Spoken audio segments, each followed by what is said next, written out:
Good morning. Welcome to Brandenburg News Network. I am Donna Brandenburg, and it's the 19th day of March 2025. Welcome to our show today. Today we have Liberty Essentials with Karen the Riveter, Ralphie IT guy, and Bill Mohr is back, which we're all happy for. And we're going to be talking about lots of things today, like how our nation is really being ruled, the fraud that we're seeing out there, and there's some big news on that front. I started talking about it a while ago, but I think we need to look at the actual mechanisms that they're doing to defraud the United States of America with here, just this a minute, with how they're managing our money. And it's their faults. They've done it with the pensions, they've done it with the mortgages, they've done it everywhere. And I got to say, I'm real happy with the way Doge is going after that. We need Doge in Michigan, and I think we're starting it. So maybe it's been going on for a while. But anyhow, morning, guys. How you doing? Good. Good morning. Good morning. What's happening in Karen, Ralph, and Bill world? That's a project right there. Wow. I'm wanting to go to some greenhouses and get some flowers, some new plants. I want spring. And I'm spending way too much time online because I'm waiting for that. It's been really interesting the last couple of days.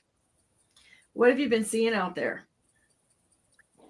Well, positive things happening. I think there's some I think Trump is communicating some encouragement to us if we're paying attention to it. I posted about that yesterday. He has not forgotten about the election. And I think he hears us. Excuse me. He hears us when we're like, okay, but all these wonderful things are happening. But what about the election? You know, there are some of us who have not forgotten and don't want him to forget. And he's letting us know that he has not yet forgotten that either. And that's a really good thing to hear from him because he's been talking about all these other things that are just minor in the grand scheme. But, or it seemed that way as long as we don't have proper elections. But a couple of times yesterday he mentioned that, so I think that's really cool. All kinds of things happening on the world scale with wars and peace between various countries and things happening. It all seems to be scripted in a way. So if you look at it from that perspective, you don't get too emotionally involved, which I keep hammering that drum, pounding that drum. Don't get too emotional on certain things. You know, get emotional about things that really matter, things that cause harm to people, but don't get emotional about the news of political activities and actions and events that are designed to get you emotional. If you feel triggered, just take a step back and start thinking about why. What's the narrative here? And think of everything that's happening in terms of a narrative, which is why I like that Burning Bright show. Think about it in those terms because it'll keep you objective about it. And you can stay in an even keel or be even happy, as I generally am, about what's going on, and you can see, what is Trump talking about today? Instead of, oh, I don't like what he just said about so-and-so. I think he's wrong or he's right and I should get angry about whatever. A lot of times Trump is playing everybody, and so you don't want to be one of those people that he's playing. So pay attention and you'll figure out, oh, he's not playing me. He's not trying really. to help us be smarter and learn to grow up a little bit. Bill, what's going on in Bill world? Well, you all know I was out last week. We missed you a lot. The camera angle you see, not much has changed. If I were to flip my camera angle around, you'd see that half of my desk is actually covered in plastic still, because I've got drywallers in here and all sorts of other stuff going on, building new rooms and such for the additions to the family. So that's what's physically going on. And besides my normal work and every other day fights that I've got, it's one day at a time is about what we manage around here currently. Well, yeah, you've got a lot of kids, and it's like, that is such the most important job on the planet is raising our children. And that's a busy time. That's such a busy time. Ralph, what's going on with you? Oh, like Karen said, watching the news has been interesting lately. I've been really getting a bang out of all of the stuff that's been coming out of the European countries, basically deciding that just watching the number of times that they're like, haha, we're going to cancel our orders with the big military industrial complex companies from the U.S. and we're going to start building our own stuff and become less dependent on you guys. Ha ha, take that, you stupid Americans. And then looking at the Americans responding like, yes, this is what we've been wanting for decades. It's like Thank for a you. rabbit. We don't have to fund you anymore. So I'm going to read something. I read it on my TikTok video this morning. I try to put one out in the morning before we get started. The mortgage fraud that's going on, it's been talked about for a long time. Peter Berninger, he's in my top 10 favorite researchers. And I think we need to talk about this a little bit because I really do believe that they're setting us up for a total economic crash that's going to be, if I had to look forward and say, I really think this is the way it's going to go. If there's something that disrupts it, I'm going to be really surprised. But I think we're going to see a financial collapse at some point in time. Don't know when, don't know what's going to exactly lead up on it, but we sure are queued up for this. So be sitting down. Be terrible if the plans from the central banking system and all of these bankers that have been in place for and working forward for a couple of centuries, wouldn't it be terrible if somehow those went sideways? Bingo, you hit it on the head. And so honestly, I've been praying for an economic collapse. Now everybody's going to say, Donna, you're nuts, but no, I'm not. And I'll tell you why. It's not going to hurt us as bad as it will hurt them. We know how to work together and take care of our families and our friends and rally the troops and just not be psychopathic jerks that only take from others, right? We'll get in together. We'll figure this out. And we have always had the power to write this. But them, they're parasites. What does a parasite need? A parasite needs a host. Guess what? We're the host. They're the parasites. The central banking system goes down or there's a collapse of some sort. Fantastic. It's going to be a little bit bumpy for a while. Smart chickens out there are preparing for it ahead of time. Just sort of like, I think the little toilet paper nonsense that went to tell everybody, hey, don't live day to day. Make sure you've got a few extra things in your house in case things go wrong. You don't want to be stuck with half a roll of toilet paper in your house and all of a sudden not be able to buy it for 2 months. And that goes with food too. So we'll get this. Anyhow, Peter Berninger said, truly be sitting down. This is bad, really bad, really, really bad. Pensions. Now, I've talked about the pensions in the past because this is what happened to the Central States Teamsters pension years ago. And I was involved in this, okay? It was the pension managers that looted their own pension and left the pension broke.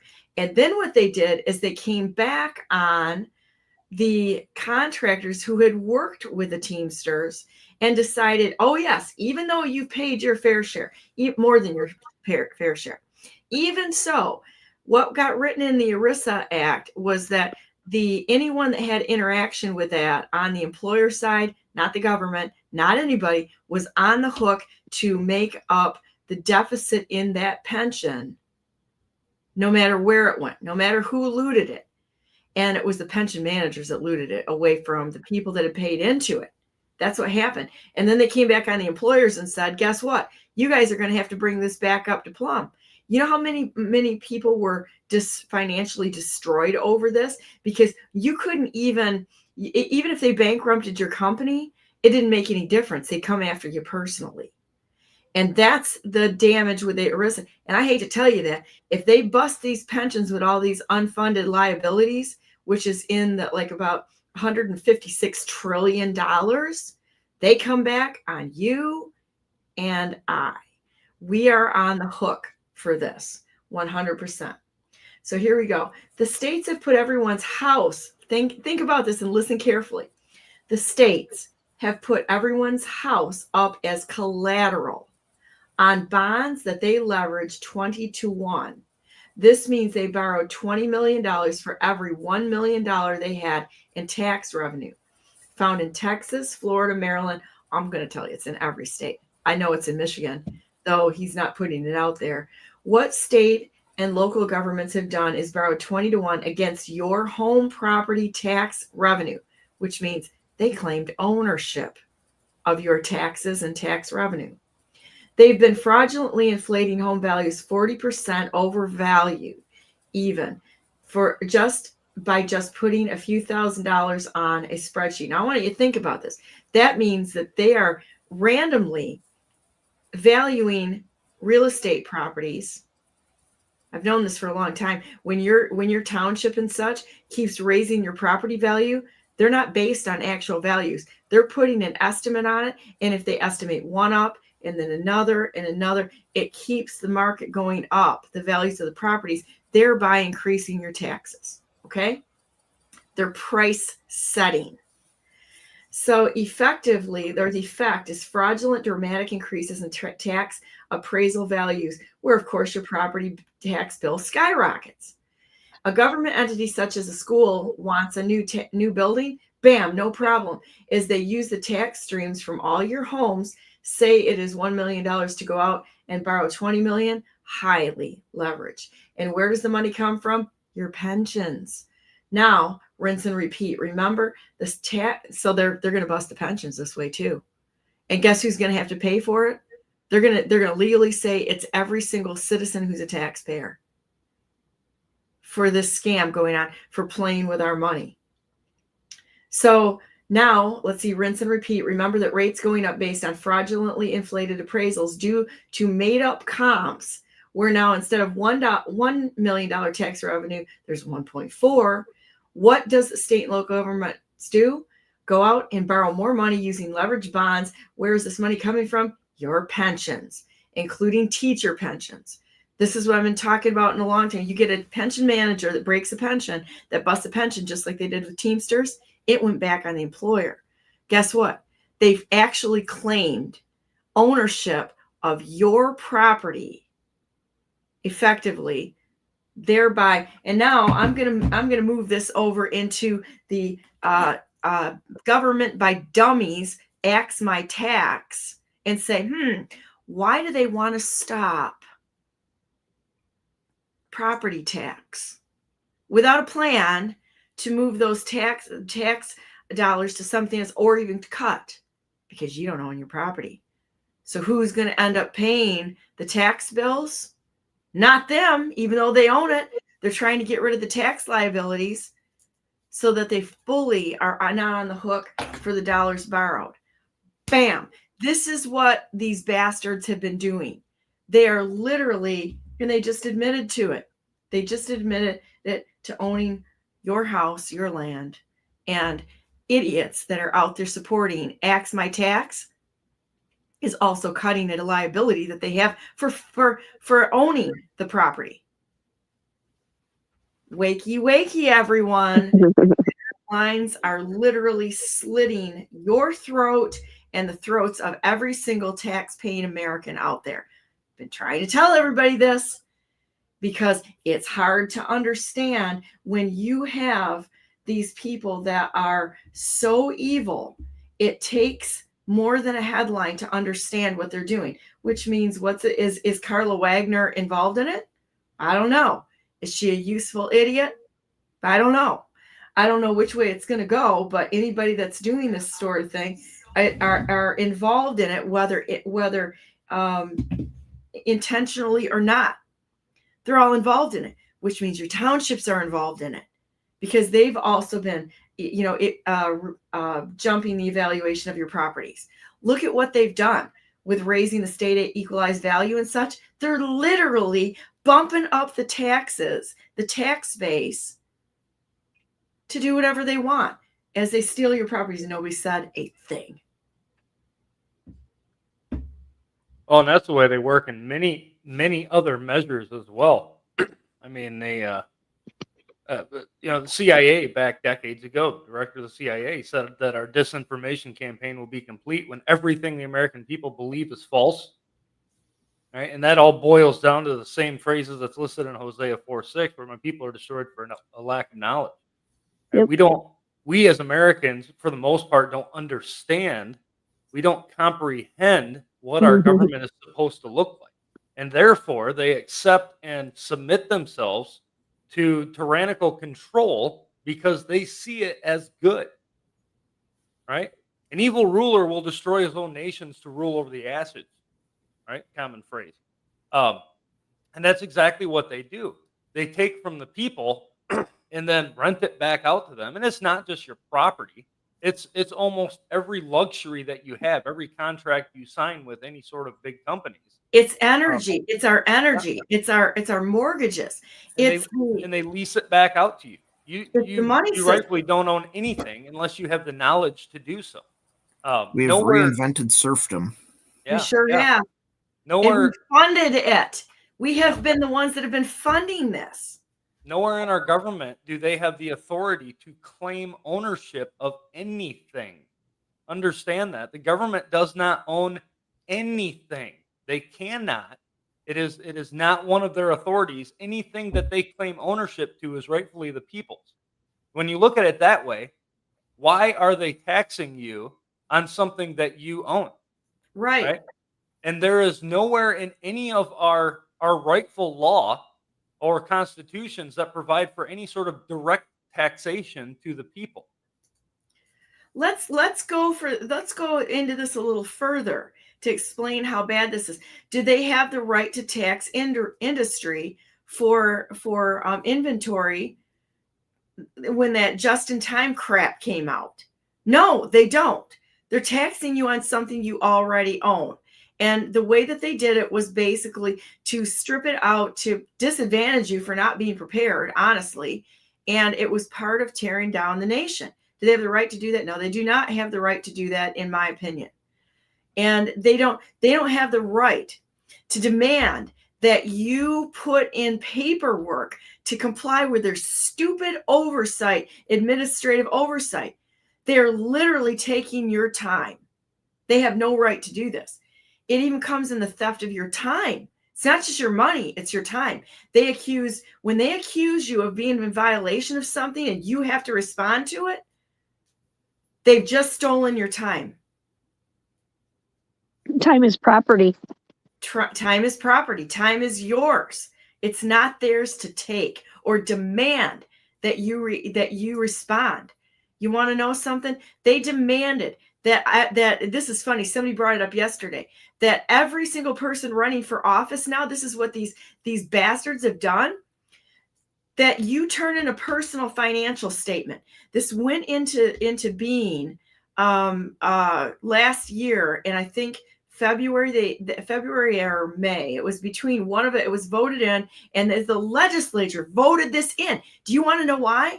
Because they want to know how much money people who are running have, so they can figure out how to sap honest people out of every dollar they have and take it and know what the target is and who the high value targets are to parasitically take away from them and destroy their lives so they're no longer a threat. So you know what I did? I was like, letter came to me and I'm like, knock yourself out. I'm not going to comply. There was and I still haven't complied. And if they go ahead and try to sue me on this, I'm going to push this thing into the point of pain. So you're saying you're the best non-complier who's ever non-complied in the history of non-complying. That's right. I'm the best non-complier who's ever non-complied in the history of the United States of America. I'm not going to comply. And they haul me in on this. I will make the biggest, because this is it. This is stealing your time, even responding to these claims. They're papering us to death. They don't even have the right. I mean, let's go past the mortgages. Let's go back to the structure of this whole thing. And people are going in on this. Anthony Hudson is running right now. Guess who he's promoting? X my tax. Let's go ahead, throw a headline out to mislead people because we're not intelligent enough, or we don't get to the bottom of the problem enough to actually, what is involved in this? You got Carla Wagner, who's a real estate agent. Of course, she wants to sell more real estate. So she's going to go and get involved in this. And it was rumored, and I'm going to just give myself a disclaimer here, 60 grand in debt for property taxes. Okay. Ooh. Fantastic. That's fantastic. I think everybody should check this out just to see if I'm right on this. And I might be, I might not be, but it was a rumor. And there's my disclaimer. And then you've got Anthony Hudson, who everything that I've found on this guy is he's involved in development type stuff, not a truck driver. He's involved in, from what I can see, in development and in advising people of how to develop. Well, that goes right back into the system. That's another leg of the, another tentacle of the beast, which makes me really, really suspicious at that point. Nah, knock them right out of the running for somebody who should be in position of power, in my opinion. So I'd be all for eliminating property taxes if there was a plan for eliminating the expenditure on the other end of it, so that it actually it balances out, because we shouldn't be taxed for basically leases on our land. Has to be done the right way. Right now, they are absolving the bankers of the taxes while they're going after property taxes, because they've just admitted they own your property. But the problem though is that if you're just getting rid of one tax and shifting all of that to other taxes, so because that's one of the big things there is, this is an easy solution because the revenue for the municipality doesn't go down. Well, that means you've shifted those taxes. You're not eliminating a tax, you're shifting a tax. And that's where we need to be eliminating the taxes. And the only way to do that is to also eliminate the expenditure. Stop the politicians from spending your money that they don't own. Which is, I think, what Doge is doing. I think I'm going to start Doge for the state of Michigan. Yes. Because you know what? That's what needs to happen. They're doing it at the federal government level. They can't do it so much in the state unless it's a federal crime, which there are enough federal crimes that they should be able to do that. But we need to start Doge in the state of Michigan. I'm going to start Doge, and I might even use a method that I absolutely detest. But you can't get anybody to get off their behinds to get involved in this stuff and do the heavy lifting. There's a few of us that are actually out there researching and finding stuff behind the scenes. But we need to get people out there where they're actually doing personal lawsuits against these people. I'm going to start Doge. That's it. I'm going to start Doge in Michigan. Well, and you brought up, too, the inventory taxes and just in time. And I'm not sure how much people realize how much just in time was driven by those inventory taxes. Because if you have a business and you have inventory on the shelves, there's a tax on that yearly on that inventory where they basically just take part of the value of it. Yep. And that really caused a lot of that was one of the primary causes of just in time becoming as successful as it was, and why we've got all of these terribly fragile supply chains that are dependent on overseas suppliers. It used to be you could get ahead of your production and stock a whole bunch of something that you were going to produce and keep it in a warehouse and then sell it. And if there was a disruption in the supply chain, or you had to change to a different supplier for quality reasons or something like that, or you wanted to redesign your product for better quality, you had a little bit of a buffer there that you could sell out of. And it also meant that you could handle parts on a much larger scale. They talk about all the, we've got all of this, the carbon going into transportation. Well, guess what? You know where that started is with the inventory taxes, because you used to be able to use trains to move stuff around by the train car load and keep a buffer there of your parts, buy it in bulk, and now it costs you every year to do that. And so you can't do the shipments in large quantities anymore without paying inventory taxes on them. So they've gone to shipping everything by truck, because that way they can do the LTL freight and haul, less than a full semi load, or even just one semi load of parts, instead of having several train cars going in the same direction to the same place. And then that also goes into the, why are all of our products that we buy anymore, why is the quality not built to last? Well, what's the incentive? Yeah, what's the incentive there? If they built something to last, they can't get ahead of production on it.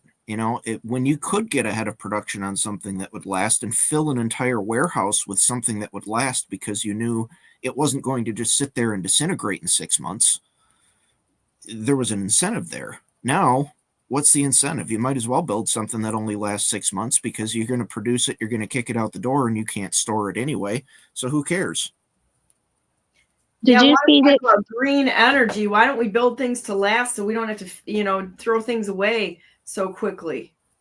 yesterday morning? One of the things that I think people may have missed is that Trump said he wants coal. He is starting to. He didn't go into detail about it, but he wants coal. He's starting to produce coal in the U.S. I guess they had diminished that, and he is going to increase it. There you go. What say you, Bill? I have a hard time with that, Karen. You got to realize it was his family that went after a coal miner down in Virginia by the name of Don Blankenship and set him up for the murder of 23 of his employees by changing the EPA regulations on the fly. It was literally the Trump family that set that man up, and that was back in 2016, I think. He was running for U.S. Senate to replace Cocaine Mitch McConnell. And they set him up and destroyed his campaign publicly across every news network in that area. And he was just a coal miner. I don't look at words, I look at actions, right? And a lot of people don't know that story.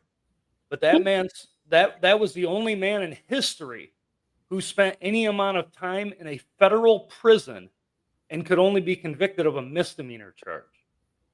But to this day, the official report from the government is that man killed 23 of his employees. I don't know the story on that. Mm-mm. Gotta look it up. He ran for president back in 2020.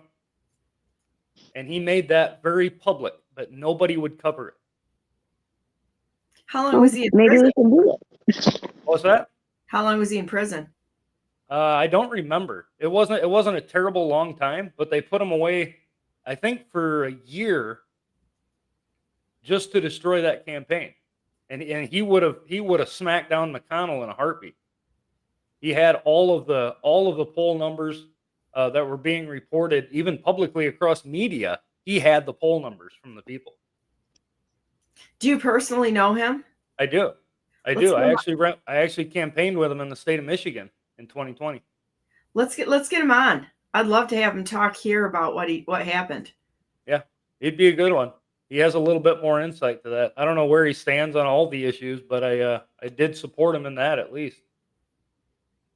I mean, you get down to the root cause. We can sit here and highlight the problems and everything that's going on, and some of the things that we see as being done to correct them. And I don't think they go near far enough. You know where I stand on Doge. In my opinion, our Doge is the U.S. Constitution that they swore an oath to, and it's the people's job to hold them accountable to that. It's like doing what do they call that? Internal investigation, right? We set people up inside the government to investigate inside the government and expect that somehow that though they're gaining billions of dollars by being there, and Elon Musk is one of them.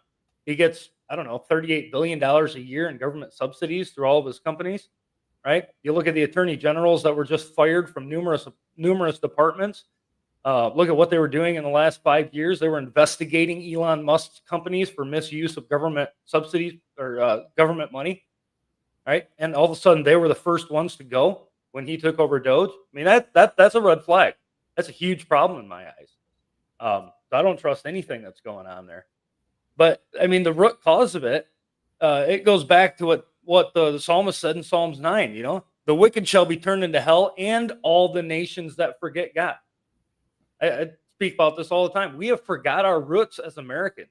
We have no idea what our government was founded on or what it's supposed to look like anymore because we haven't taken the time to understand what the founding fathers and framers had done for us in giving everything that they had. Read the last line of the Declaration of Independence, giving everything that they had to serve their country for the use of their posterity. Most of them didn't see the end outcome of what they fought for. And here we are sitting on the possession that was bought by their blood. And the majority of Americans want to submit to the tyranny that's been trying to overthrow it for 150 years. It is insane to me. It really is. Donna, I think you've been in a couple meetings where the question's been asked, especially in political parties. You get involved and they say, well, what's your background? Because most people come in and you used to be Democrats or used to be Republicans, used to be this, used to be that, and all of a sudden your eyes opened up and you saw it, right? Well, I was one of the guys that didn't want to take part in any of it. All the way through my younger years, I saw the problem. I didn't want to be a part of it. I'd rather be one of the 80s rebels, right? For the wrong reasons back then. But I understood that there was nothing good that can come out of me taking a place in anything that I saw going on. It wasn't until my 30s when I actually woke up and said, well, I understand that I don't want to take part in it, but now I realize that I have to do something about it to stop it, lest my children end up being part of the same system that I grew up in. Right? That's the point. And that's the key. I mean, what is the purpose of government? Right? It's a service contract. Well, I would say the very purpose of government is justice and judgment, right? Government is force. It only understands force, and it should be established, as this nation was originally, on proper justice and judgment. Read through a lot of people, a lot of churches, even a lot of even jellyfish. They like to use Romans 13, right? Well, we got to submit to the higher powers, no matter who they are, right? Romans 13:1, right? But they don't take the time to actually understand the rest of the context, because Romans 13, when now Paul is talking to the Christians in Rome at the time, right? Because they're going through persecution. They just kicked out all the Jews that they had just seen causing problems in the country, right? They eradicated them out of Rome and sent them to other various parts of the nation at the time, right? So they're just left with the Gentiles there in Rome. And he's writing to them when the Jews finally come back, because now you have a conflict between the Jews and Gentiles there. And he establishes what the government is supposed to look like, just in Romans 13, small, short little chapter, right? And a couple of the things, when he says rulers are not a terror to good works, in verse 3, right? They're not a terror to good works, but to the evil. In verse 4, he says, he is a minister of God to thee for good. But if thou do that which is evil, be afraid, for he beareth not the sword in vain. Now we're talking about kings here, and I'll clear this up in a minute. And he says in 5, wherefore ye must needs be subject, not only for wrath, but also for conscience sake. Now look at how this is set up, right? He's saying submit to higher authorities. What are the higher authorities? They're there because they're a terror to good works. They're there as a minister of God to thee for good. And they don't bear the sword in vain for that purpose. Well, what do we see from our American government? Are they a terror to good works? I'd say they are at this point, because we see some persecution happening. And when people rise up and start doing the right thing, they start going after them.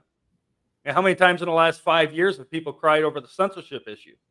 Right? It's been going on a lot more than 5 years. This went back all the way to the 20s when J.P. Morgan, I think it was J.P. Morgan, right? The big bankers, they went around and started buying up local newspapers, started controlling the narrative that was happening in the media. This is the 20s. This is over 100 years ago, right? And now in the last 5 years, people have been waking up and starting to see the censorship that's been happening, right? but they're not supposed to be a terror to good works. They're supposed to be a terror to evil works, right? They're supposed to condemn the wicked and justify the righteous, as you read back. I think it's in Isaiah. Our justice system, and look at what they do in the prison system. They let these violent crimes and people go out to do repeat crimes out, and then they'll throw debt slaves basically in prison for a long time, and they use them to fund the prisons. They got to have their quotas in there, so they're all part of the disruption in the United States. The whole thing is interrelated. Yeah. Oh, I'm for abolishing the prison system in the U.S. I don't think we need it. I think we need local jails that are run by our local sheriffs. But as far as the regular prison system, I think it should all be abolished. I mean, they make, I don't know how many tens of billions of dollars a year, right? Again, taxpayer funded. And the majority of it is to keep people alive and happy, right? I don't know if anybody's ever been in the prison system. I've got a lot of friends that have recently come out of prison. And they give me all the updates. Every time I get a new friend, it seems like they just came out of a prison somewhere in this nation. It's really cool. I love putting these guys to work because they're willing to. But the idea is they steal from the taxpayers and give these guys comfort and aid. And a lot of them, not all, but a lot of them are convicted of capital crimes, right? Capital crimes should be punished by righteous judgment. The majority of capital crimes, murder, for instance, right? Let's go some of the most recent ones: pedophilia, child trafficking, right? How are we supposed to handle that? Matthew 18:6. You get rid of them so the crime doesn't happen, and you put the fear of God in man, that the next guy that thinks they can get away with it, they're going to see that. Maybe they'll think twice about it, right? This whole anti-death penalty thing has to go. Because without righteous judgment, you have a prison system that is nothing more than a money-making scheme. And it's kind of rewarding. It's rewarding them. I've heard a few people say, "Hey, this is great. I go to prison. I've got three solid meals a day," and they don't see. A lot of people don't see it as a punishment. And then you watch the violent crimes being committed in these prisons, like Rikers, for example.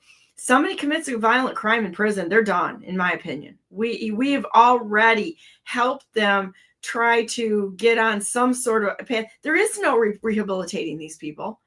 And if they go in there, they're just basically thumbing their nose at the entire United States to go in there and kill and rape and whatever else they do in prison. And they have lost their last chance when they do that. And everything we talk about on this show all ties together, right? Because you had just mentioned, and I understand what you said. I disagree with the way you said it. When you say that there's no rehabilitating these people, right? There are some that, as you read in also when Paul talks about in Romans 1, right? Where God's given them up to a reprobate mind. Right? They have gone so far that God will let them do whatever they want to do at that point. Well, then what are we supposed to do with that? Right? A lot of people would say, well, that's God's will. He gave them up to that, so we should just accept that. Well, no, he gave them up to that so that you could see who they really are. And as the government in this country, we the people, you have the duty to take care of the situation. Now, I'm not going to say that not all of them can be rehabilitated, because I think they are. But what's the bigger issue there, right? Karen in the chat a little while ago, we were talking about something else. She said how this relates to school board, right? Let me tell you, there's the bigger issue.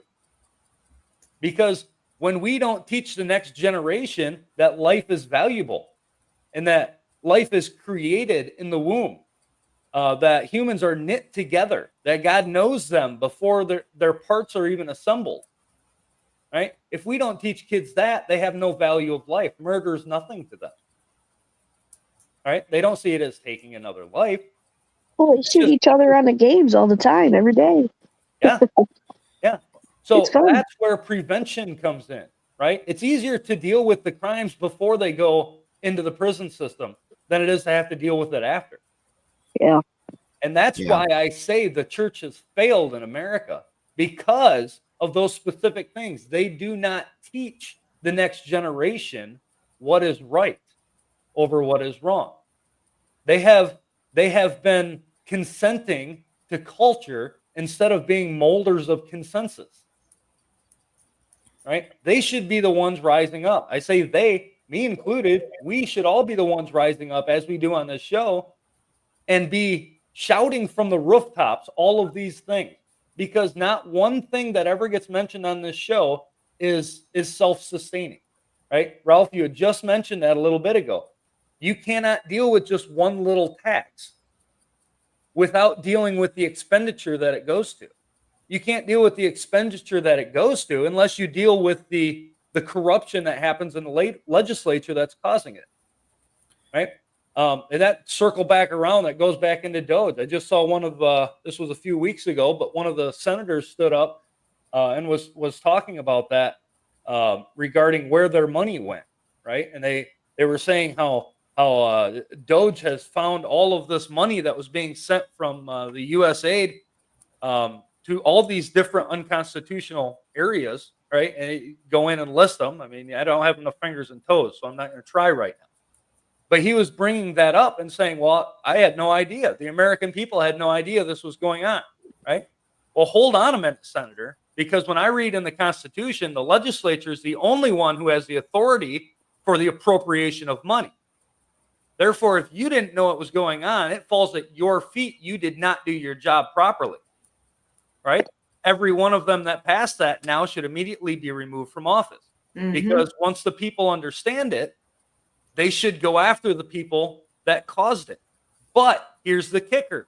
The people are destroyed for a lack of knowledge. The people don't understand they have the power to deal with these legislatures every time they violate their oath to the Constitution, right? So they see that as a good thing. They see all of this being brought to the light. They see the legislature starting to talk about this, and muddle through it a little bit, figure out how to deal with it. All the while, there's one phrase in the Constitution that they have to deal with that money. Now, if we gave them that authority and they're the servant over that money, right? Read in Matthew regarding the king and the servants and the talents, right? You want to see proper government and role, right? We give them that little talent. That's your one little duty there to do. Well, what do? They bury it in the ground. They don't want to talk about it. They delegate that authority to somebody else. And when you dig it back up, it's nothing but dirt, right? It's covered in slime. They're trying to wipe it off and make something else about it. And what did the king still do to the guy? No, you're going to throw it to outer darkness, right? That is righteous judgment. We are to deal with these people. And if we don't, we're going to continue to get more of the same, right? What's my favorite quote, Donna?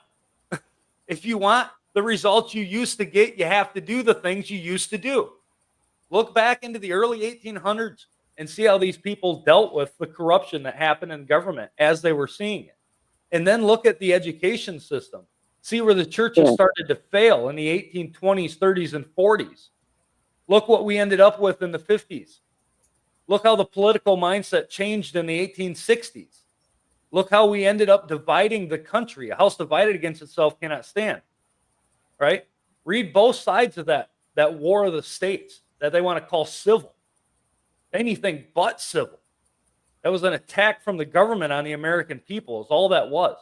A division of the people into two separate mindsets that they can fight amongst themselves. Sound familiar? Red, blue, left, right. That's what they do in all situations, is they try to keep us fighting. And they usually only give you two choices. Sometimes they only give you one choice, and it's like being in a cattle chute. They're constantly putting us into like a cattle chute to direct us into the direction that they want us to go. When the answer might be outside of the one choice or two choices. Let's just say we got choice A and choice B. What if those are neither one of them are the choice, and we really need to be looking in the third choice and it's out here somewhere? It's voting for Donna Brandenburg instead of the. I Well, made a meme for that. I made a meme for that when you were campaigning, that you had GOP and you had the Dems, and we were choosing Donna. We went a third route. It was okay. It was the right thing to do. But the and good when you thing vote, is what I see in this information, as Bill was saying, the education system, and I posted about this yesterday. Trump is educating us, and he's leading by example, in a sense that look at the result of what is happening now. Even if you don't think that Trump is doing it, I'm seeing a lot of people talking about, well, what is the scope of the president's authority? What is the scope of the judiciary? Can the judicial branch tell the president what to do? Can the president fire people? Who can impeach a judge? How does that work? All of these things are being discussed by people who would never have talked about them before. And it's a common conversation now. So people are trying to find out not only the details about some of these things and the case law, as Tater was talking about yesterday, John Tater on BNN, but it was also about the basics of Constitution. What is the difference between the three branches? Where's the fourth come in with the juries? Does the jury have power when the Supreme Court gets it wrong? Absolutely. But how does that work? Where do the juries come into play? And it's a wonderful conversation that's going on everywhere. So for those of us who didn't get that wonderful education that our founders were getting, couldn't pass that 8th grade test that most of the states in the country had 200 years ago if we really, really tried. But we are catching up right now. And hopefully we'll train up the next generation better, and the next generation even better. I mean, we have to learn the lesson the hard way, get the hose in a sense, where we have to take the punishment and figure out how to write it. But I see a lot of people are trying right now, and that's good. well, and when you keep voting for the lesser of two evils, you're still voting for evil. Yeah. Sometimes you've gotta just be that trailblazer that does the things that are unexpected. When you're in a war, you don't win a war by taking the expected route that everybody wants you to take. That means you're captive and you're only part of the problem. You win a war by doing the unexpected, the things that nobody sees coming, that they're trying to figure out what's going on. It's the element of surprise in winning. So like everybody that jumps on the Republican Party, the Democrat Party, guess what? You're part of the problem, because they are in control of both sides. You can see it, to Bill's point. You can see it in the fact that this Yahoo out there goes, I didn't know where that money was going. Okay, so you're going to vote for incompetence and say, yeah, but they say they're for this. They aren't doing it. They can say whatever they want. It's all a show. It's an act to control the population. I'm telling you right now, I can see these guys in the background, in the back room somewhere, making their deals, going, okay, I'm going to put this one up for a vote. You vote it down. You put this one up for a vote. I'll vote it down. We'll make it look like, World Wrestling Organization or something like that. Exactly. Give him the chair. That kind of thing. Kayfabe. What's that? It's called kayfabe. Yeah, and so and they're basically WWF in politics. There's a meme for you, Karen. Give him the chair. Well, and kind of just circle around back to a topic, to the dealing with problems holistically. I kind of have a little bit of an opposition view on this, in that I am not really in support of most of the death penalty as it currently stands. And that is because I don't think our justice system actually delivers justice. You look at the amount of plea deals that we've got going on and the corruption in our justice process, and I don't think we have actual justice. And until we start applying the death penalty to the places where it is appropriate for the proper conviction of treasonous activities, and until we actually clean up the justice system to the point where there is actually justice there, delivered not just by corrupt judges, but justice also delivered by the juries who have been educated on their proper duties prior to delivering a verdict, then I have a hard time believing that any of the justice delivered by the justice system is truly 100% infallible to the point where I could trust it to deliver a verdict of requiring the death penalty of the populace. It needs to be, the death penalty needs to be applied to the correct places to clean things out first, and then it would be appropriate. I agree. Now there's a phrase common. I'll try to make this short, Donna. There's a phrase common, Karen, you'll be really familiar to it, where there is no victim, there is no crime. No crime. Yep. Right? Now, if you go back to the roots of judgment, what do we have? What did God tell the Israelites, right? Where there was a crime, there must be an accuser. Right? Yep. Where there's an accuser, who is it brought before to be judged? It's before the people. Yep. Right? The people are the judges. Once judgment is served, right? The accuser brings the accusation, 2 or 3 witnesses, right? Yep. The people judge the matter. If they deem that the death penalty is necessary for a capital crime, Karen, who is the first to throw the stone? The accuser. The accuser. Now, if we want righteous judgment in this land, get the justice out from under the Justice Department back in the hands of the people, right? Yeah. Read Article 1, Section 8, Clauses 15 and 16. The militia, the people, right, demonized as we may be, they are the ones to enforce the law, to repel invasion, to suppress insurrection, right? That is their rightful duties, even at the federal level. How much more so at the state level, right? Put it this way. If you were accused by somebody for a capital crime, and I don't fear this at all, but if you were accused of somebody for a capital crime and they brought it up, and the people of your community whom you know and who know you are required to sit in the jury seat to judge you, how much more justice do you think we could have in America? Yep.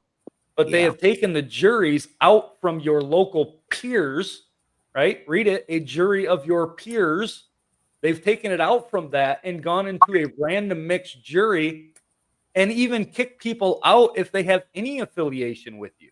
Well, a stranger isn't going to judge you based on your moral character, right? They don't know your history or background or how you normally operate day to day. They would have no idea how to judge you in that manner.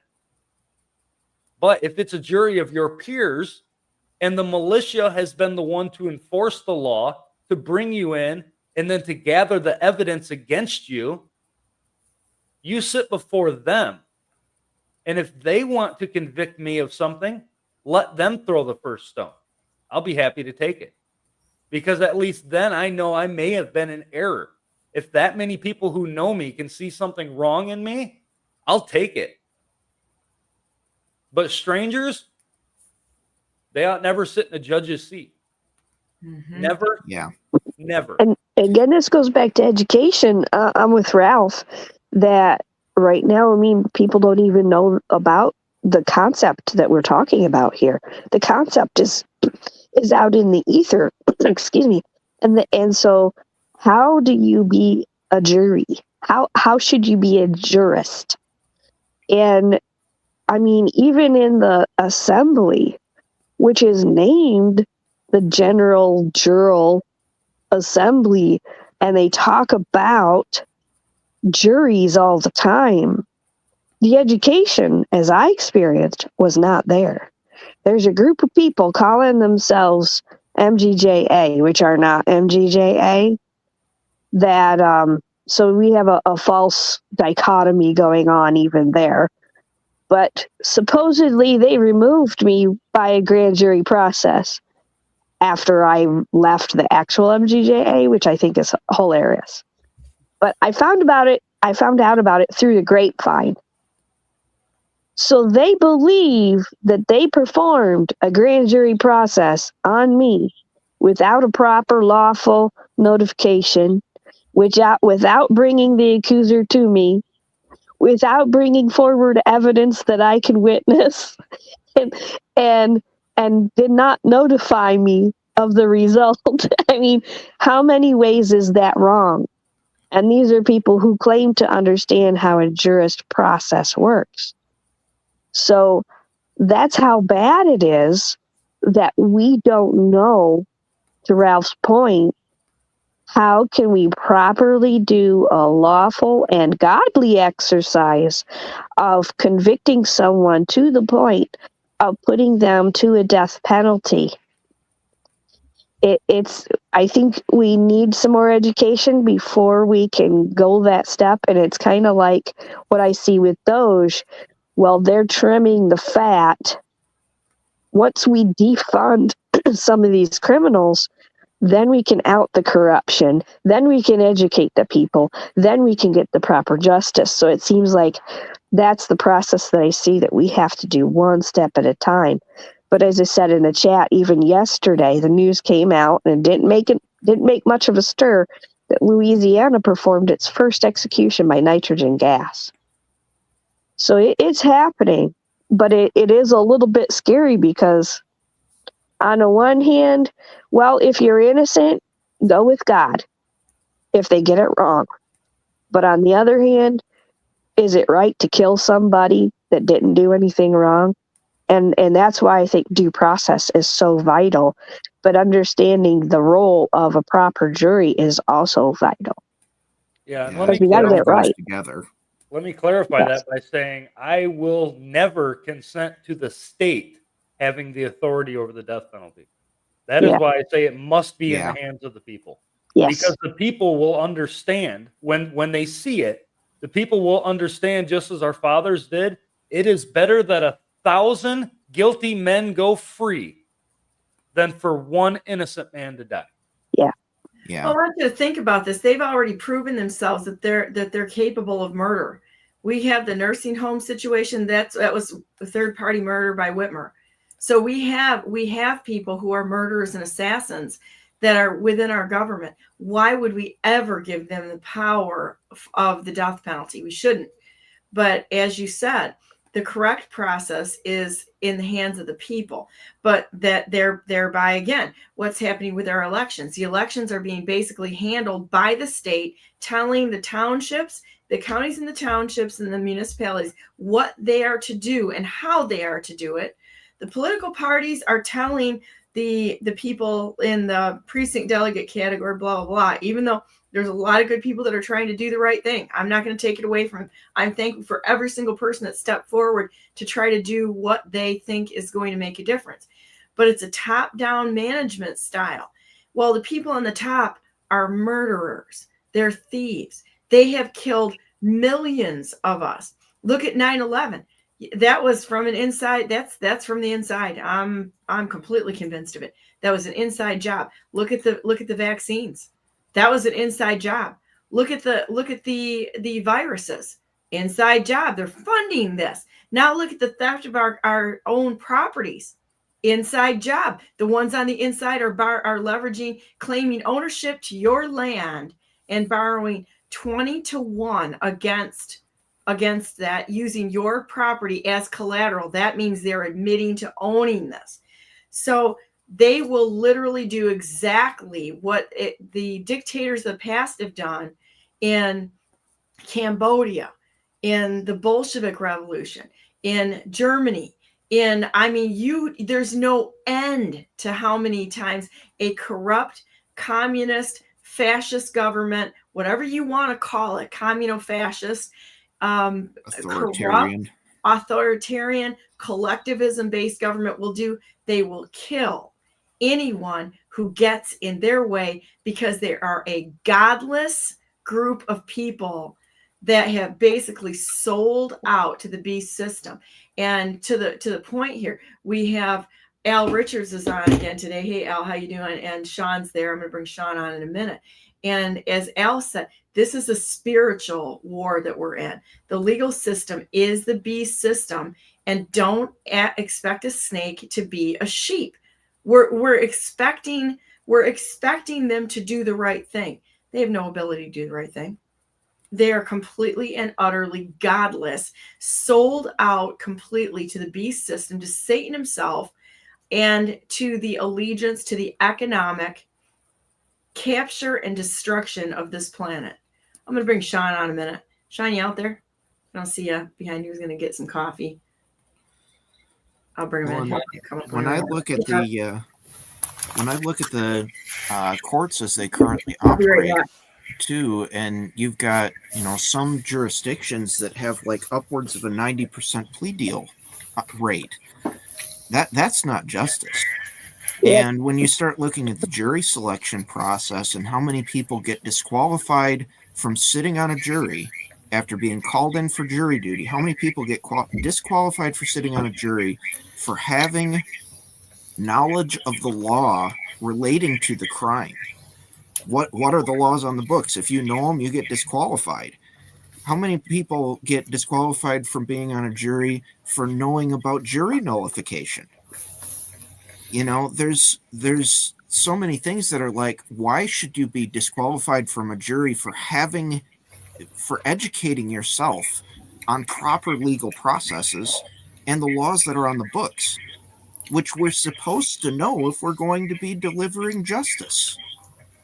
And as long as those flaws exist in the judicial system, the judgments are not being handed out by a properly educated public. They're being handed out by the judge and really the attorneys, Yep. not by the people. When I was on a jury, the first thing they ask you is, do you know any of these people in this court? Do you know the defendant? Do you know the prosecutor? And if you did, they would throw you out. And the one I was on was a criminal sexual conduct charge against a minor. And do you have any knowledge or experience with sexual crimes? Well, that took out a lot of people because they were willing to say, well, yeah, I know somebody who experienced blah, blah, blah. Well, two of the people that were on the jury did have knowledge of, one had a direct experience just like the little girl, and the other one had knowledge of a girl who had a delayed disclosure, but she then recanted it. And so she thought this little girl was lying because she had experienced that before. Those two people were the most important people on the jury because they had knowledge that could assist us in comprehending what we were talking about. And we had to work the one through, well, just because you experienced that with the girl that lied, allegedly, maybe she didn't, for all we know, doesn't mean this little girl is lying, because the rest of us saw that she was not lying. So it took us a while to dig into why did she feel the way she felt. It was her experience. But the other one especially, boy, she had direct knowledge that fortified the expertise that we had listened to as from a witness and other circumstances of it. Those people should never have been thrown off the jury, and that's exactly what they were doing. And like Bill said, welcome people that know the defendant or know of the situation a little bit or whatever it is, because that's how it's supposed to work. But that's not how we've been taught. Or the law. Lev just put something out there that says, my son got dismissed from jury duty by the judge and lawyers here in Kent County because he knew the laws concerning banking. Yep, that happens a lot. Yep. And that, that's what I mean about, a lot of them get disqualified for actually knowing something about the subject. And to Bill's point, I think Bill said it beautifully earlier about that punishment for a capital crime and the death penalty should not ever be handed out by the state, but that it is proper for the people to do it, and not, of course, not in a mob rule vigilante justice kind of thing, but in an actual proper process.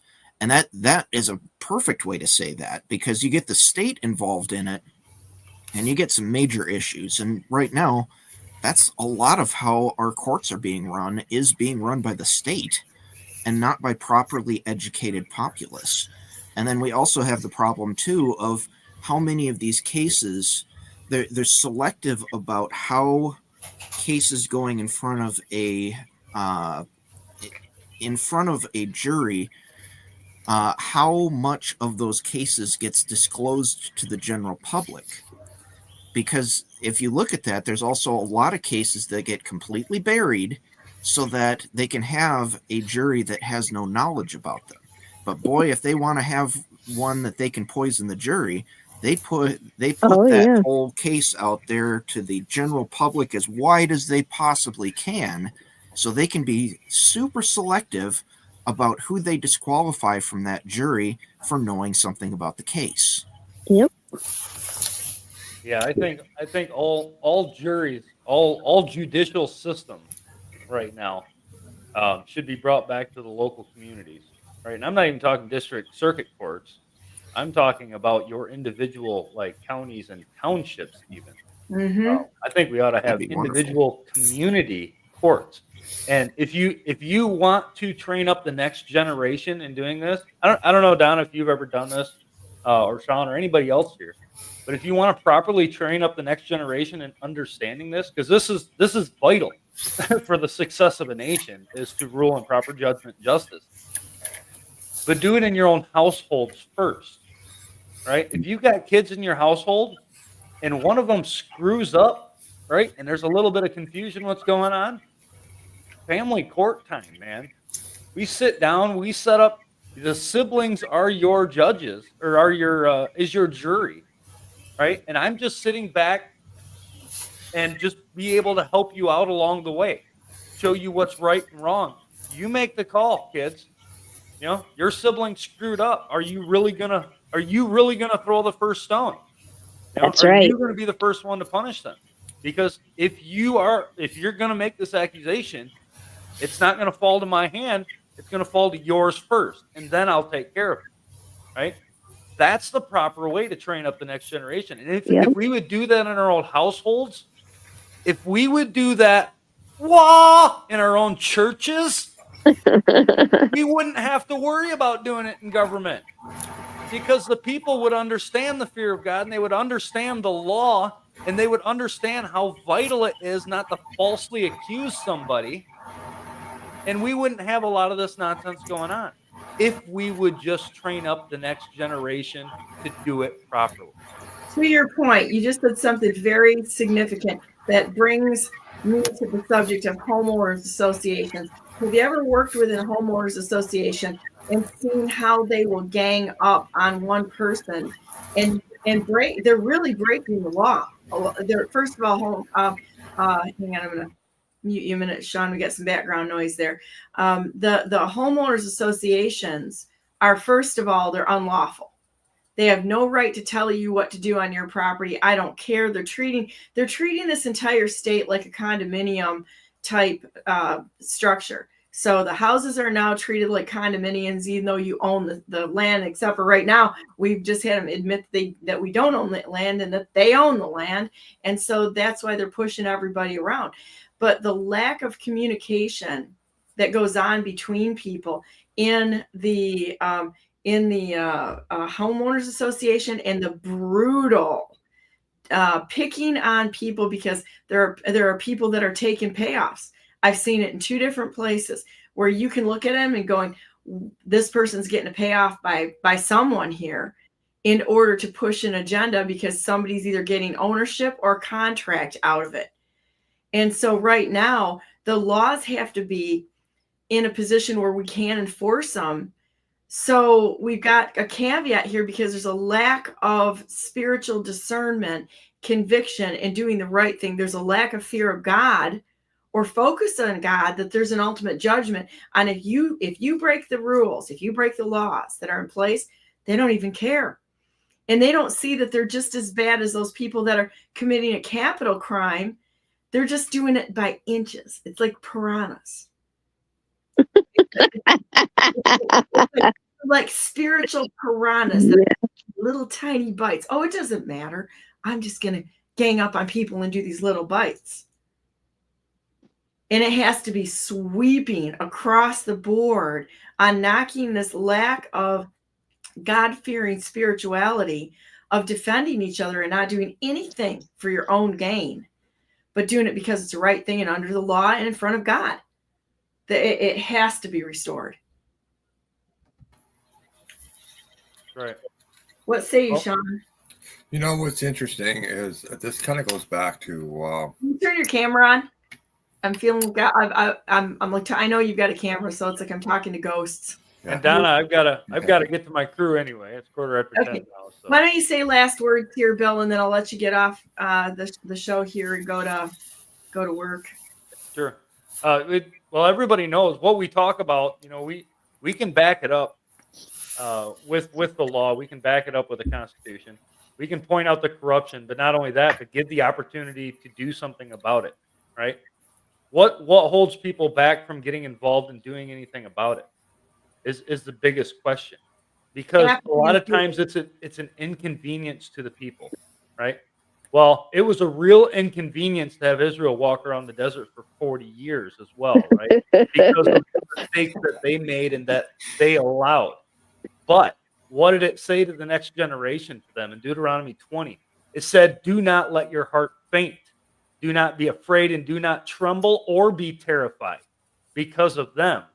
For the Lord your God is he that goes with you to fight for you against your enemies."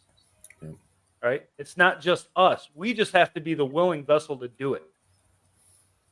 So what's holding us back today? I think it's a lack of conviction. I think we can have a major list because it's, you know what the thing is? It's excuses. It's a list of excuses and pointing the finger and the blame game, which is what the Garden of Eden was all about. I didn't do it. The snake told me. The woman told me. That this told me. That lack of personal responsibility. If you committed this crime, if you failed to stand up when you knew it was wrong, it's all on you. It's not on somebody else. It's not because it was a hard thing. It's not because it's I've got something else to do. Blah, blah, blah, blah, blah, blah, blah, blah. I didn't have the right cookies for my cookie gathering or some stupid thing like that. There's a million excuses to avoid personal responsibility. And that's the problem right there. And a lack of fear before God, because he's going to look at every single action that we do. I'm going to say we, because it's a we thing. None of us is any better than the rest. It's a constant daily introspection of examining our lives before God and going, all right, what am I screwing up on? Even if it's not a capital or a cardinal sin, we're screwing up on stuff. Yeah. And we have to adjust because we're like navigating on a sea here. Wind blows a little bit from this way. Are you going to stay true north? Are you going to correct and continue to go to true north? Or are you going to crash on the rocks? So there you go. You're full of metaphors today. I am. It's like analogies. Got to put it into simple terms here for myself to understand it, I guess.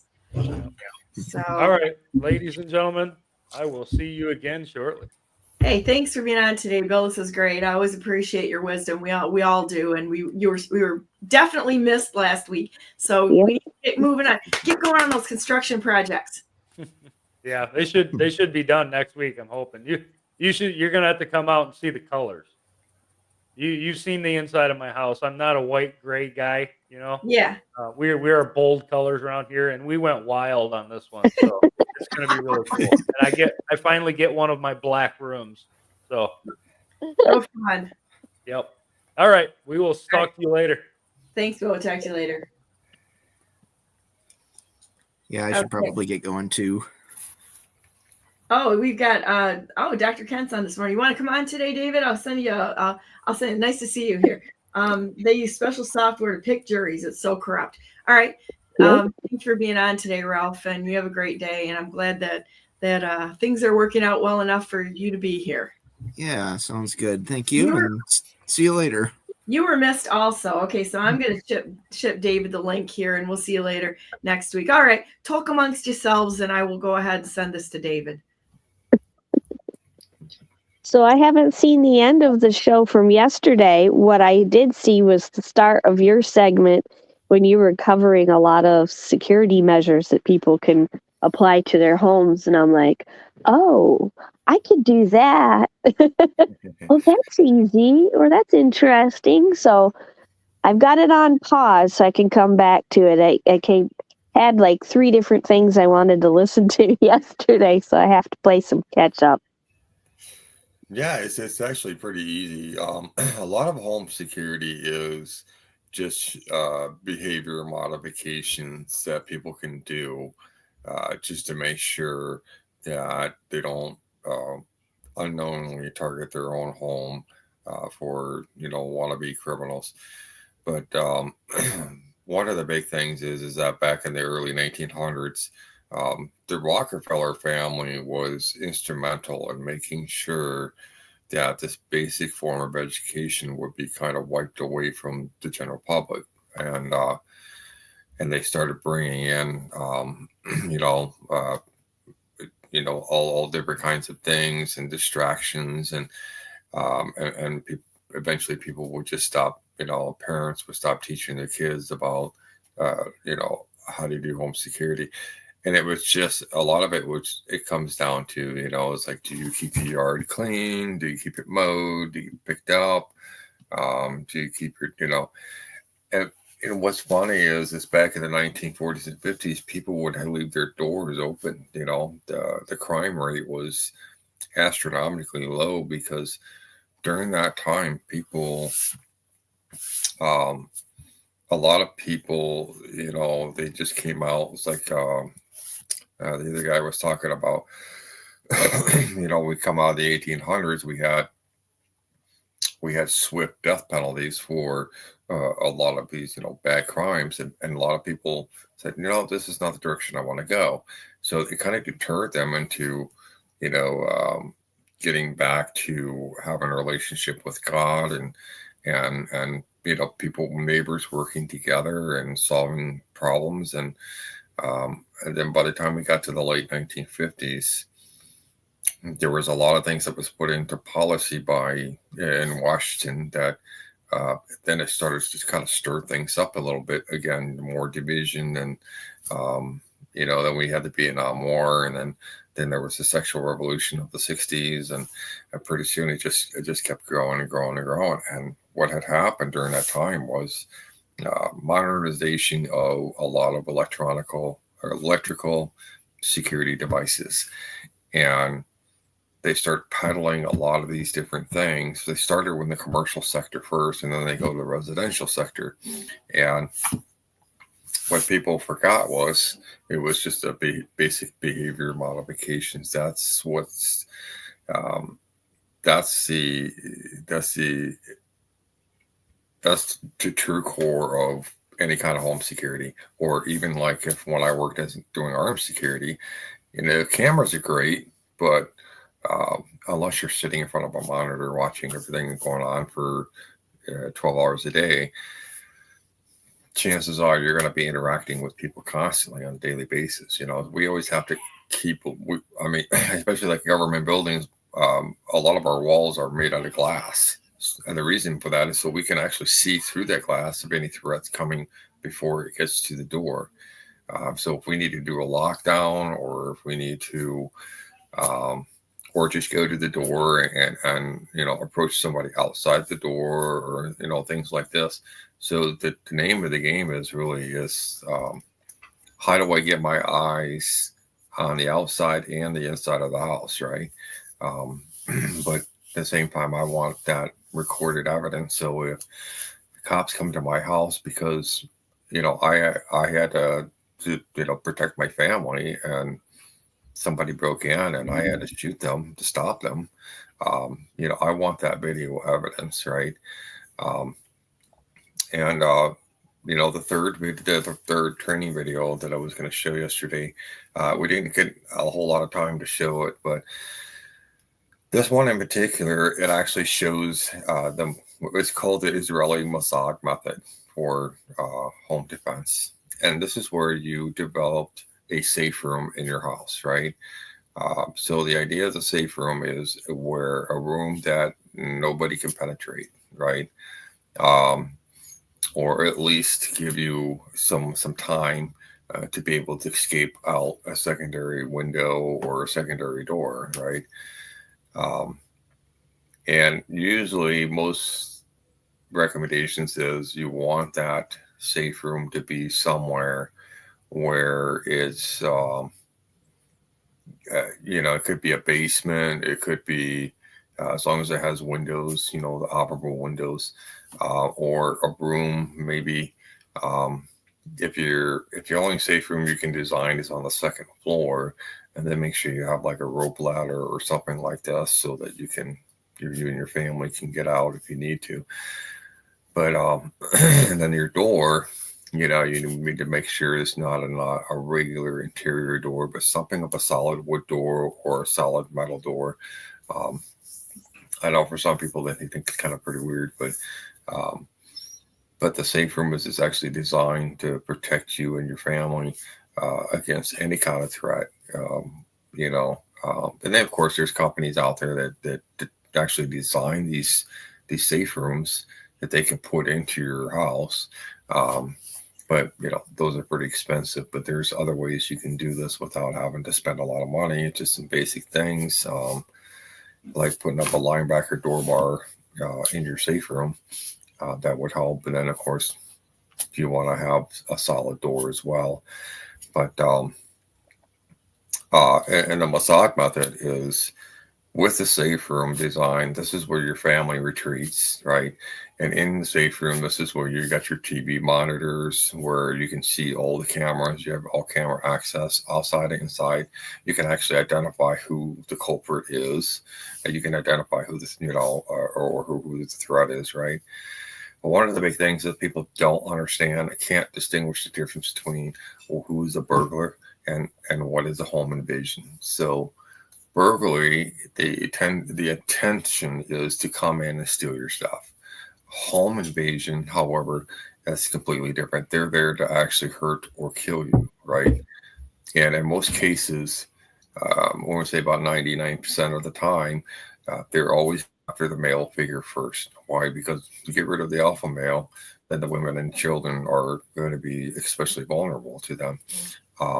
But once they take out that whoever the alpha parent is, then it's easy for them to do whatever it is they want to do, So that's the home invasions are there for, it's more like an assassination, in more in a civil sense. But most of the time when there's a home invasion, we see there's always 3 or 4 or 5 people involved, not just one person. It's always a small group of people, and part of the reason a lot of home invasions occur is because of the fact that you might be a known drug dealer to begin with. That's pretty common. Or you like in now and today's political culture. Okay, we've got conservatives, influencers who are being targeted. What they would do is they would do it by police, right? So they would call into the police department saying that they're in this person's house and they are that person, and that there was a shooting, and they need help, and then the SWAT team shows up, and they're hoping that conservative influencer would get shot by the police, and so really it's about control. It's about access and control of your home. So it doesn't matter if it's the police or if it's the bad guys. It's denying entry into your home by anybody, right? But if that's if that doesn't, I mean, they managed to breach it somehow. And then you got to get into that defense mode. Defense mode is where you retreat to safe room. You can stay in there. It's about buying time and creating distance until the police come. But we all know that the cops, on our national average, is 6 to 12 minutes within a small town. But in the big cities or out in the rural countries, it could be hours. It could be even days. I had one client up in Montana told me it took the sheriff 4 days just to get to his location up in the mountains, because where he was at is kind of a very isolated area. But the amount of time it takes for his county sheriff to get to him, and keep in mind too, he has other things that's might be going on at the time. So, but somebody had broken into one of his buildings and taken some things, and so he just called it in and said, well, yeah, I had a burglary. Somebody broke into my building and took a bunch of stuff. And then the dispatcher said, okay, well, we'll get somebody there as soon as we can. But just don't go in there and don't touch anything, And so he said it was like 4 days later, the sheriff finally showed up with the deputy and the crime forensic team and to do all the dusting and the fingerprints and stuff. So, we've been taught for so long that, if, oh my gosh, if something happens, call the police, call 911, that's like the end all to all solution. But when in reality, it is not, because a lot of the bad guys, they understand the 3-minute rule, and in some cases, like with a couple of guys that I've talked to that were in prison for murder, that they did a home invasion, they were taught a 30-second rule. So with home invasions is they would smash the door, break in, shoot and kill the person, and then leave and get out as quick as they can. So, once we figure out how the criminals operate and how they think, and then how can we apply these methods? And then we say, okay, well, we got a safe room, we got a barrier, I've got cameras all over, so I can actually see the inside and outside of my home. I've also got a firearm as well. My wife has a firearm, so it's not like, we're going to be caught with our pants down, so to speak, right? But just in general practice, one of the things I always do, and I know this freaks out some people that might know me that come to my house, but they would say, why do you always carry a gun on you, even when you're at home? And I said, well, I had a client one time that called me and said, well, they wanted me to fly out to California and to help them with their home security. And I said, okay. So I flew out there and we were talking, and I was, just going around looking and taking notes and everything else. And I told him, I said, okay,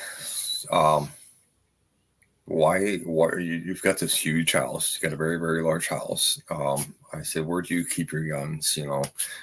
Because the cops are not, oftentimes, 9 out of 10 times, the cops are going to be, I call them the cleanup crew. Okay. They're not going to be there to defend you. That's just a fallacy. So I said, where do you keep your guns? He said, well, it's upstairs in my bedroom in the back corner. I said, oh, okay. So let me ask you this. Because you are a high value target, which means is you're more than likely going to have experienced a home invasion at some point in your life because of your political career. Let me ask you this. So if someone were to break in through the door, what would you have to protect yourself and your family from this imminent threat, say 4 or 5 guys? And, he said, oh, I'll just run upstairs and I'll just grab my gun. I said, okay, let's do this little exercise. I said, how about this? I want to stand outside your door. Just keep it unlocked. I'm going to knock on the door and you take off running. Okay. And I'm going to count to 4. And then when I get to number 5, I'm going to come in and I'm going to chase after you. If I can get to you before you get to your gun locker, then you go with my suggestions. And he said, sounds fair.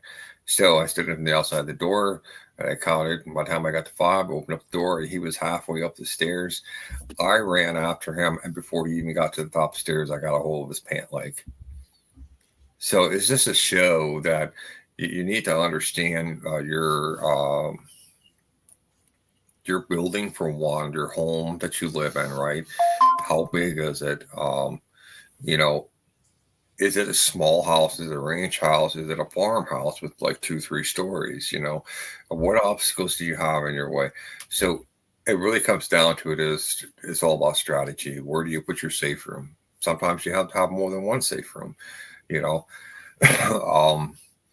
And for me, it's just, I know that I've been a high value target for many years. So that's why I always carry a firearm on me at all times. It's just because you never know. You never see them coming, you know, and when you don't see them coming, you need to have a plan in place to make sure that you and your family are safe, you know. And this is one of the, you know, things that I tell people. It's like a fire drill, you know. It's easy to go, okay, well, you know, we can just skip the fire drill this month because we all know, you know, how to do it right. Yeah, no big deal. But here's the thing: in any type of exercise that you do, like what I was doing, a lot of training for doing armed security and military contracting, we would always switch things up, constantly switch things up, because when you walk into a room, right, and something's different, then you got to learn how to respond to something that's different, right?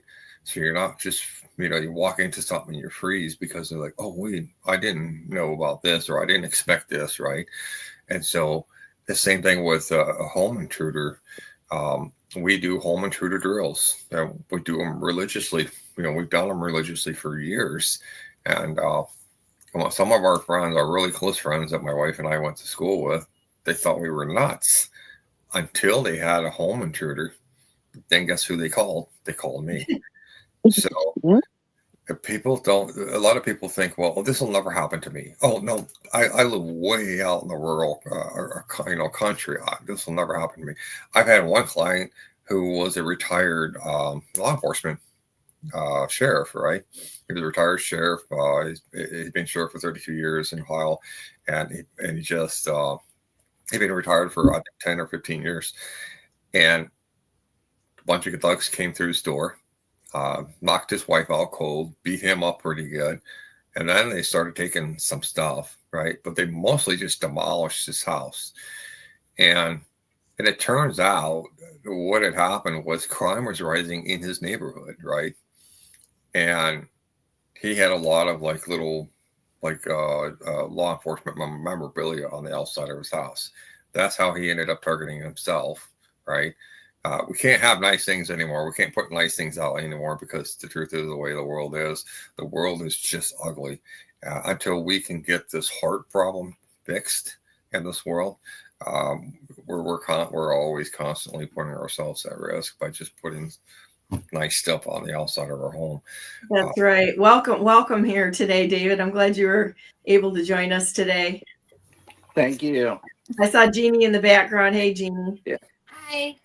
So yeah, and that's true. To your point, is that this comes down to a spiritual and a heart issue on people. People see other people by and large as something to make a deal with, because they're always trading. They're always trading. If I do something for you, then you have to do something for me. Or if you have something that I want, I'm going to figure out how to get it, and or use your stuff to do favors for my friends. This is a heart issue instead of a giving issue. That's a taking issue. And you can't people that are devoid of God, that's how they see the world. Yeah. It's a coveting, and that's Transactional. It's very transactional. It's very transactional, and that's the way that people think. And so it's unfortunate, but until we all decide that we're going to work on this problems within ourselves, first, you got to get the plank out of your own eye.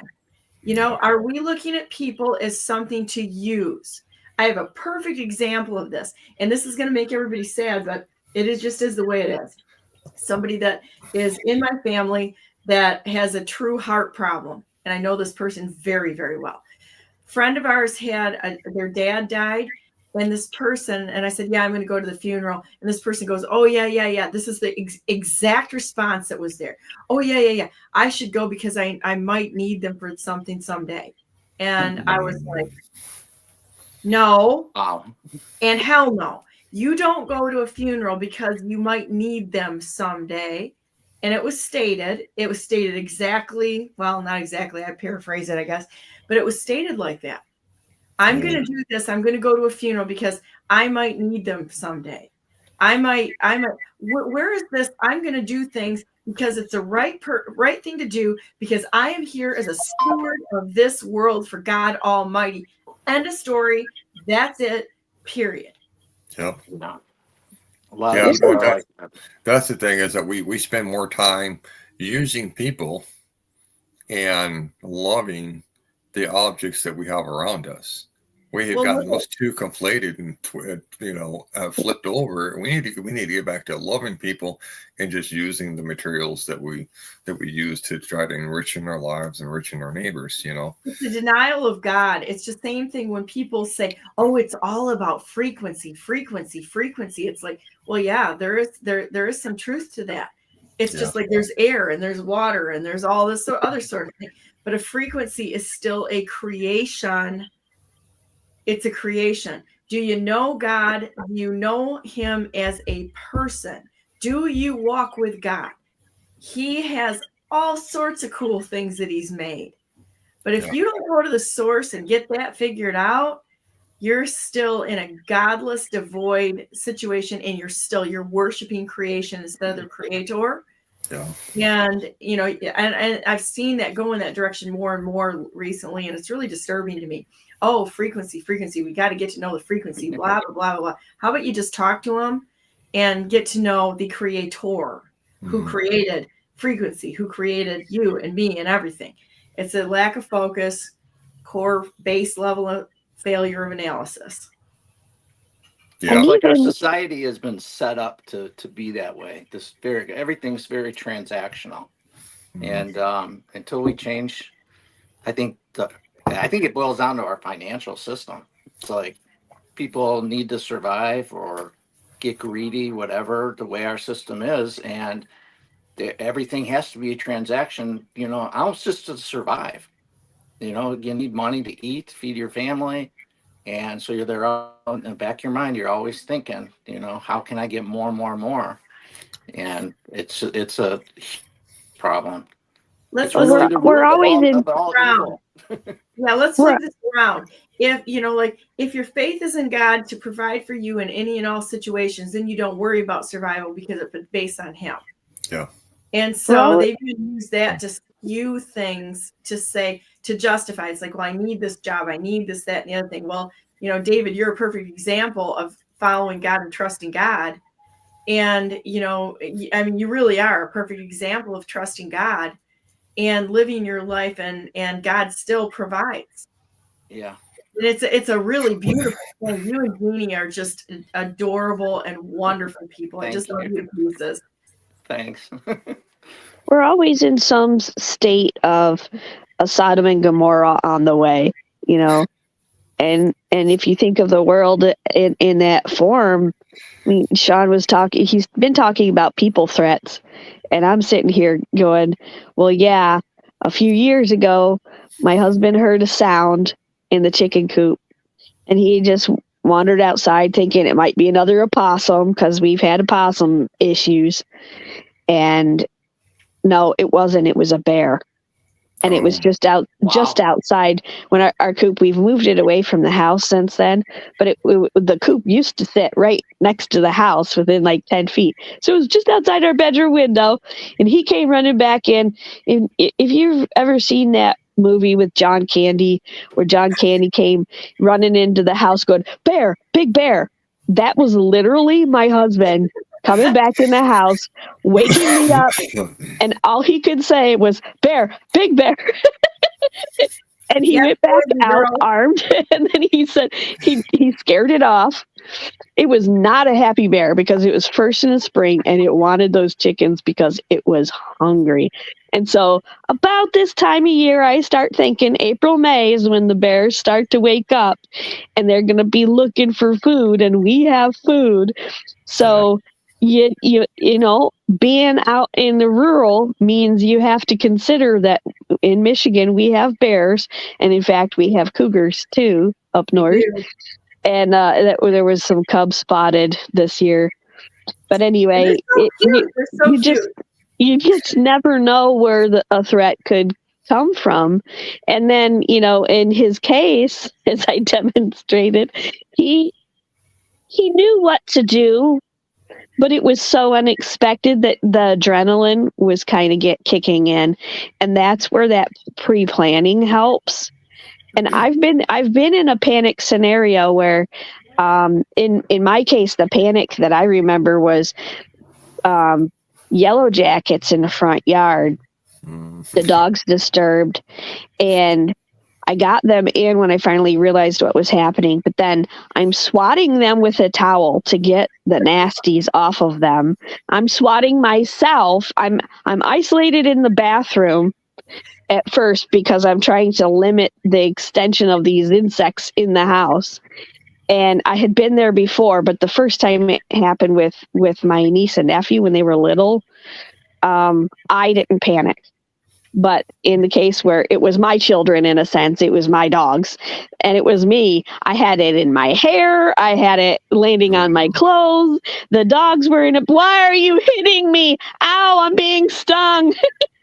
What shall I do? We were all in a panic. And boy, did it take the wind out of me.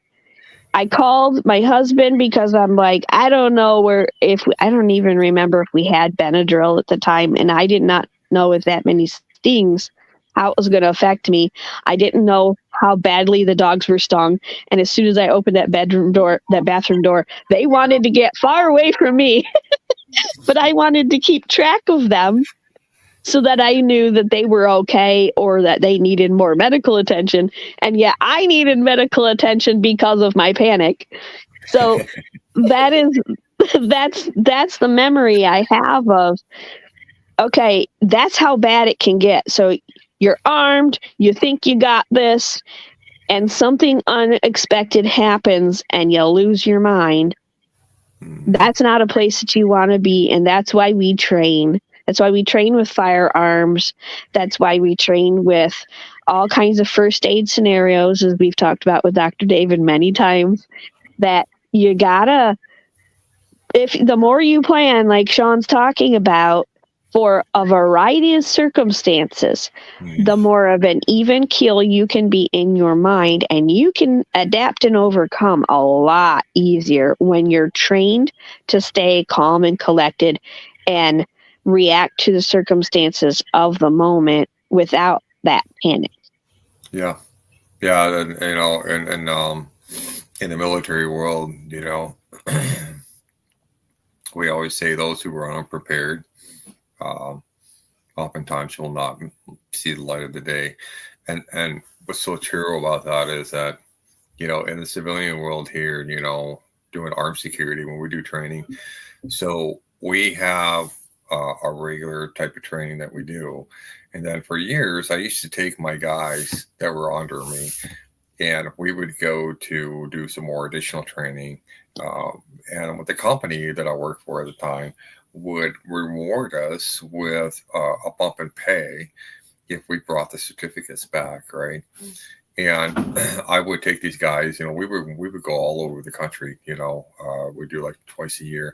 So about this time of the year, we would go probably down to Oklahoma or Texas, and then towards the fall season, we would probably go somewhere like in Idaho or Montana, and we would go down there and we'd bring like 2,000 rounds of ammunition, our rifles and our handguns, and then of course we rent a hotel room, and we get like 2-3 hotel rooms because there's like, you know, 2-3 guys to a room, right?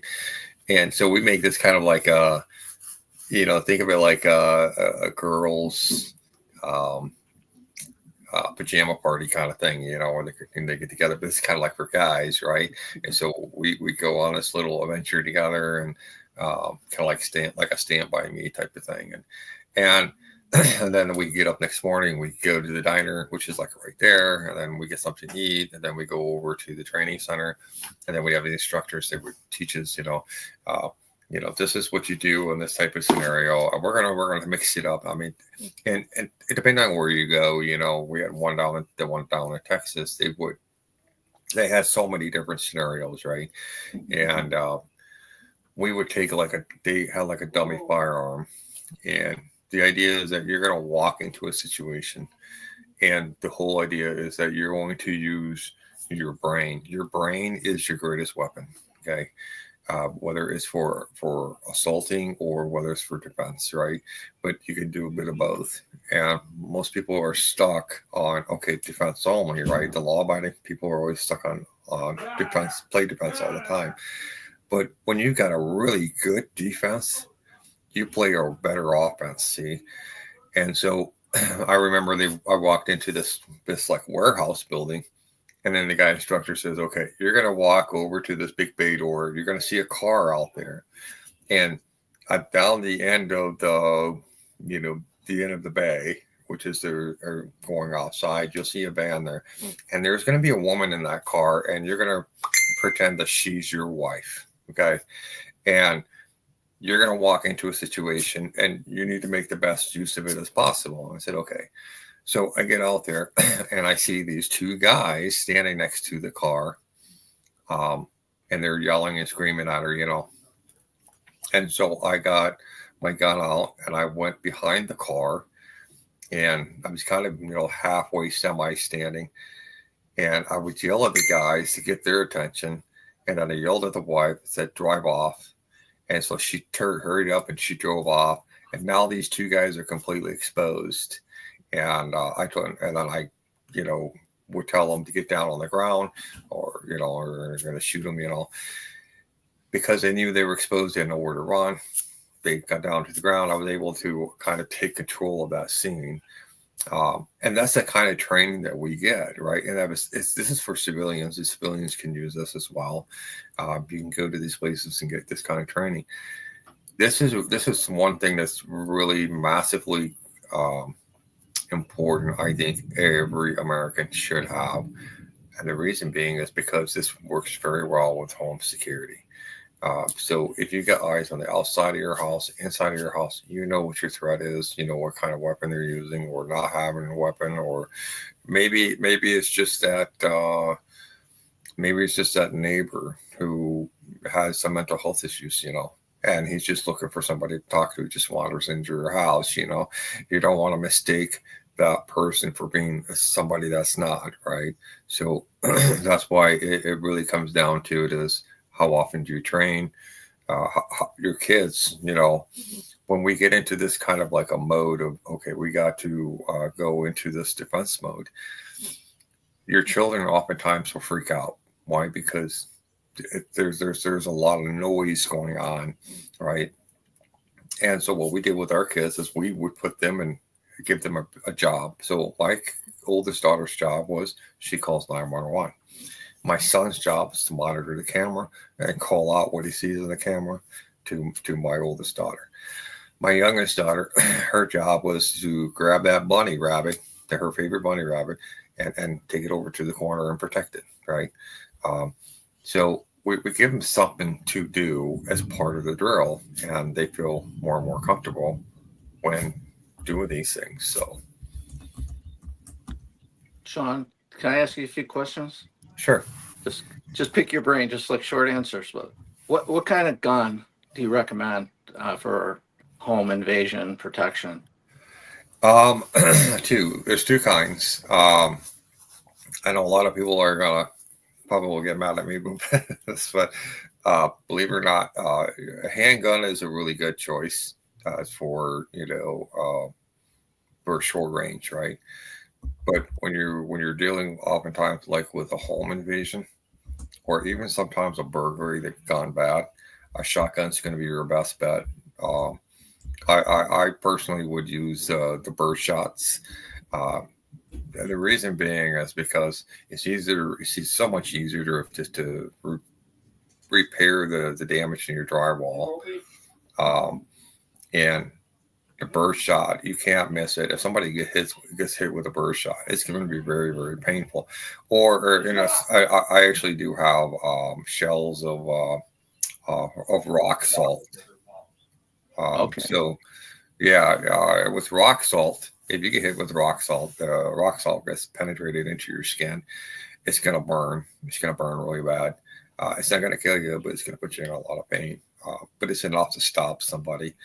I've never known anybody to continue on forward when dealing with somebody who has a shotgun. So shotgun is really probably the best bet, especially if you're not really good at aiming. If you're not a really good shot when it comes to the pistol. But here's an interesting statistic for women. They do rifle and shotguns better than they do with pistols. Men are more inclined with pistols, but from what we see with all the statistics and actual records that we got from the military and even from military contracting, is that women often tend to be better with the rifles. So it's just from what I see. Even in close range, because it seems like, well, that leads me to my next question. So like Karen was talking about hearing a noise. Let's say you hear a noise in your basement. You're upstairs and you hear a window break. Let's just say you didn't call 911. What do you do? Do you go search for the cause of the noise, or do you stay put in a corner? Well, this is where the other strategy comes into place, where it's really a great idea to have cameras in every room of your house, with the exception of bathrooms. I think that's the most best. In a lot of state laws, you can't have cameras in your bathroom anyway. But in your own home? In your own home, yes. So if you're in your jurisdiction over that, other than the fact that I don't know why anybody would have a camera in their bathroom. Well, I'm not a creeper, but yeah, it's really creepy. But it's also creepy that they say you can't have them in your bathroom. Well, yeah, I mean, it's part of the reason is because in the past, some people would have friends over and they would go into their bathrooms and they would have cameras in there and they could actually see them in their bathrooms, and they would take the recordings and they put them out on the internet, and that ended up spurring a lot of laws being written saying you can't put cameras in your bathroom. But in the case of a bad guy that's going to be, say, like in a basement, right? So you got a camera down in the basement that has night vision. You can go to your safe room, you can look at the camera and go, okay, it's a possum, or it's a raccoon, or it's somebody trying to break into my house. They're in my basement, and you wait a few seconds to see what do they have in their hands, right? You ever notice that why cops always say hands, hands, hands, right? The reason being is because that's where, first of all, the hands themselves are listed as the number one reason why murders happen, right? Most murders are done by hands and feet, okay? And then we get down to the whatever they can hold on to, right? So when I'm looking through the camera and I see somebody with, say a gun in their hand, right? I want to make sure that this is what they have. But in the case of a basement, this is what my strategy would be: is I'm going to trap them like fucking rats. So the door that comes up into my house, that's going to get barricaded or screwed shut or whatever, right? And then I'm going to go on the outside, and my wife's started going to be on 911 call, letting them know I'm standing outside my basement window with a gun in my hand to make sure that this bad guy or whoever it is comes out and surrenders, right? Uh-huh. So I'm going to be waiting for him. So when the cops show up and they finally get the guy to come out, well, I've taken control of the situation long before the cops got there, right? So you can trap them into your own home, into a room, and isolate them, and you can buy enough time to keep your family safe from harm and wait until the police get there. But what happens if the cops don't come for, say, 4 days? You're isolated up in the mountains, right? And this is where you get into a lot of like transactional speaking. They're gonna get hungry. Transactional speaking, I like that. Transactional speaking, and is it proportional? That's what we got all those. Is your action proportional or is it transactional? I mean, you know, if somebody slaps you across the face, you beat the hell out of them, right? Is it proportional? Like, well, if you get hungry, you can come out. I've got some food at the table waiting for you. Yeah, here's a zip tie. Zip tie your hands together, and I won't shoot. There's the transaction. Shawn, are most home invasions done by one person, or is it a group of people or two people? Most typical home invasions are actually done by a small crowd between 3 and 5 people. Really?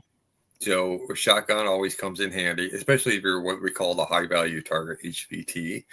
I'm just talking everyday, you know, Americans, you know, most So you're people talking like don't burglary. have- yeah, most people don't have cameras, you know, they don't have plans. And not that this isn't, you know, what they should have, but I'm just saying the average person doesn't know how to use a shotgun, you know, maybe other than pull the trigger. They Right. don't know how to like sweep a room or do any of that stuff. So I'm just thinking like for the average family, you know, I'm just thinking around me, we've had some home invasions. Fortunately, I don't think anyone was home. Well, you know what? We have a trained dog that will actually do the perimeter, and Yeah. they Most are people don't not have one of those. they're not Yeah. going to negotiate. It's like one wrong move, and Right. pretty much the first shot is going to be at the throat. You know. Right. But most people, the average person doesn't have a perimeter searching, you know, dog or a guy like or a Shawn Starry guarding their house, you know. Or a doctor that can pick up the pieces after the traumatic incident, the traumatic proportional. You know? Right. Right, Exactly. I would Chihuahua might be great deterrent. Just saying. Like Oh, you like don't deterrence. have to have a big, you know, one of the things that I used to tell people is you get a really big, the heaviest chain you can find, and you put an old dried up leather collar on the end of it, and you put it right by your door. And oh no, my dog got away. Karen, Is the I think that's appearance of great. this? Where is No, that big dog that used to fit into this collar? I think that's great. And I was going to ask Shawn, my next questions were going to be like, what can you do to deter people from choosing your home versus the neighbors or Teach down your the dog street? to smile. Well, I mean, I've seen those little signs on the windows that say owner is armed and whatever, dangerous, whatever. I mean, like I wouldn't rob a Not house smart. that said that on the door, or maybe had even a fake camera or lights that went off and on, you know, things like that. Yeah, you could get the motion sensor lights, but make sure you're using floodlights because they will amplify the entire area.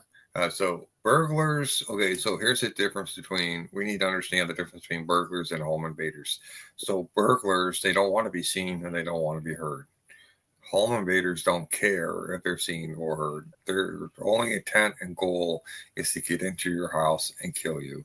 And Really? and that's it. Yes. Why would anybody want to do that? I would assume that the home invader would come in to try and steal stuff, but they don't care. But if the owner's there, well, friends with Hillary Clinton, maybe. Yeah. Unless you're Clinton sided, then you're just committing suicide. That was part of it. Yeah.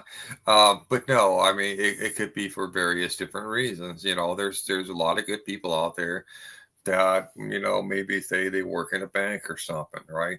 And it has to do with where they work or what their job is that makes them a high value target. It could be just that you might have a neighbor down the street that just doesn't, you know, it's not copacetic with you on what you do with your house and your yard. Your Trump sign. Yeah, it could be more emotional based. You know, it's not always going to be this, you know, like a political hit list kind of thing, but most of the time it's going to be, you know, it could 9 out of 10 times the people that want to kill you is going to be the people closest to you. Believe it or not. Domestic, yeah.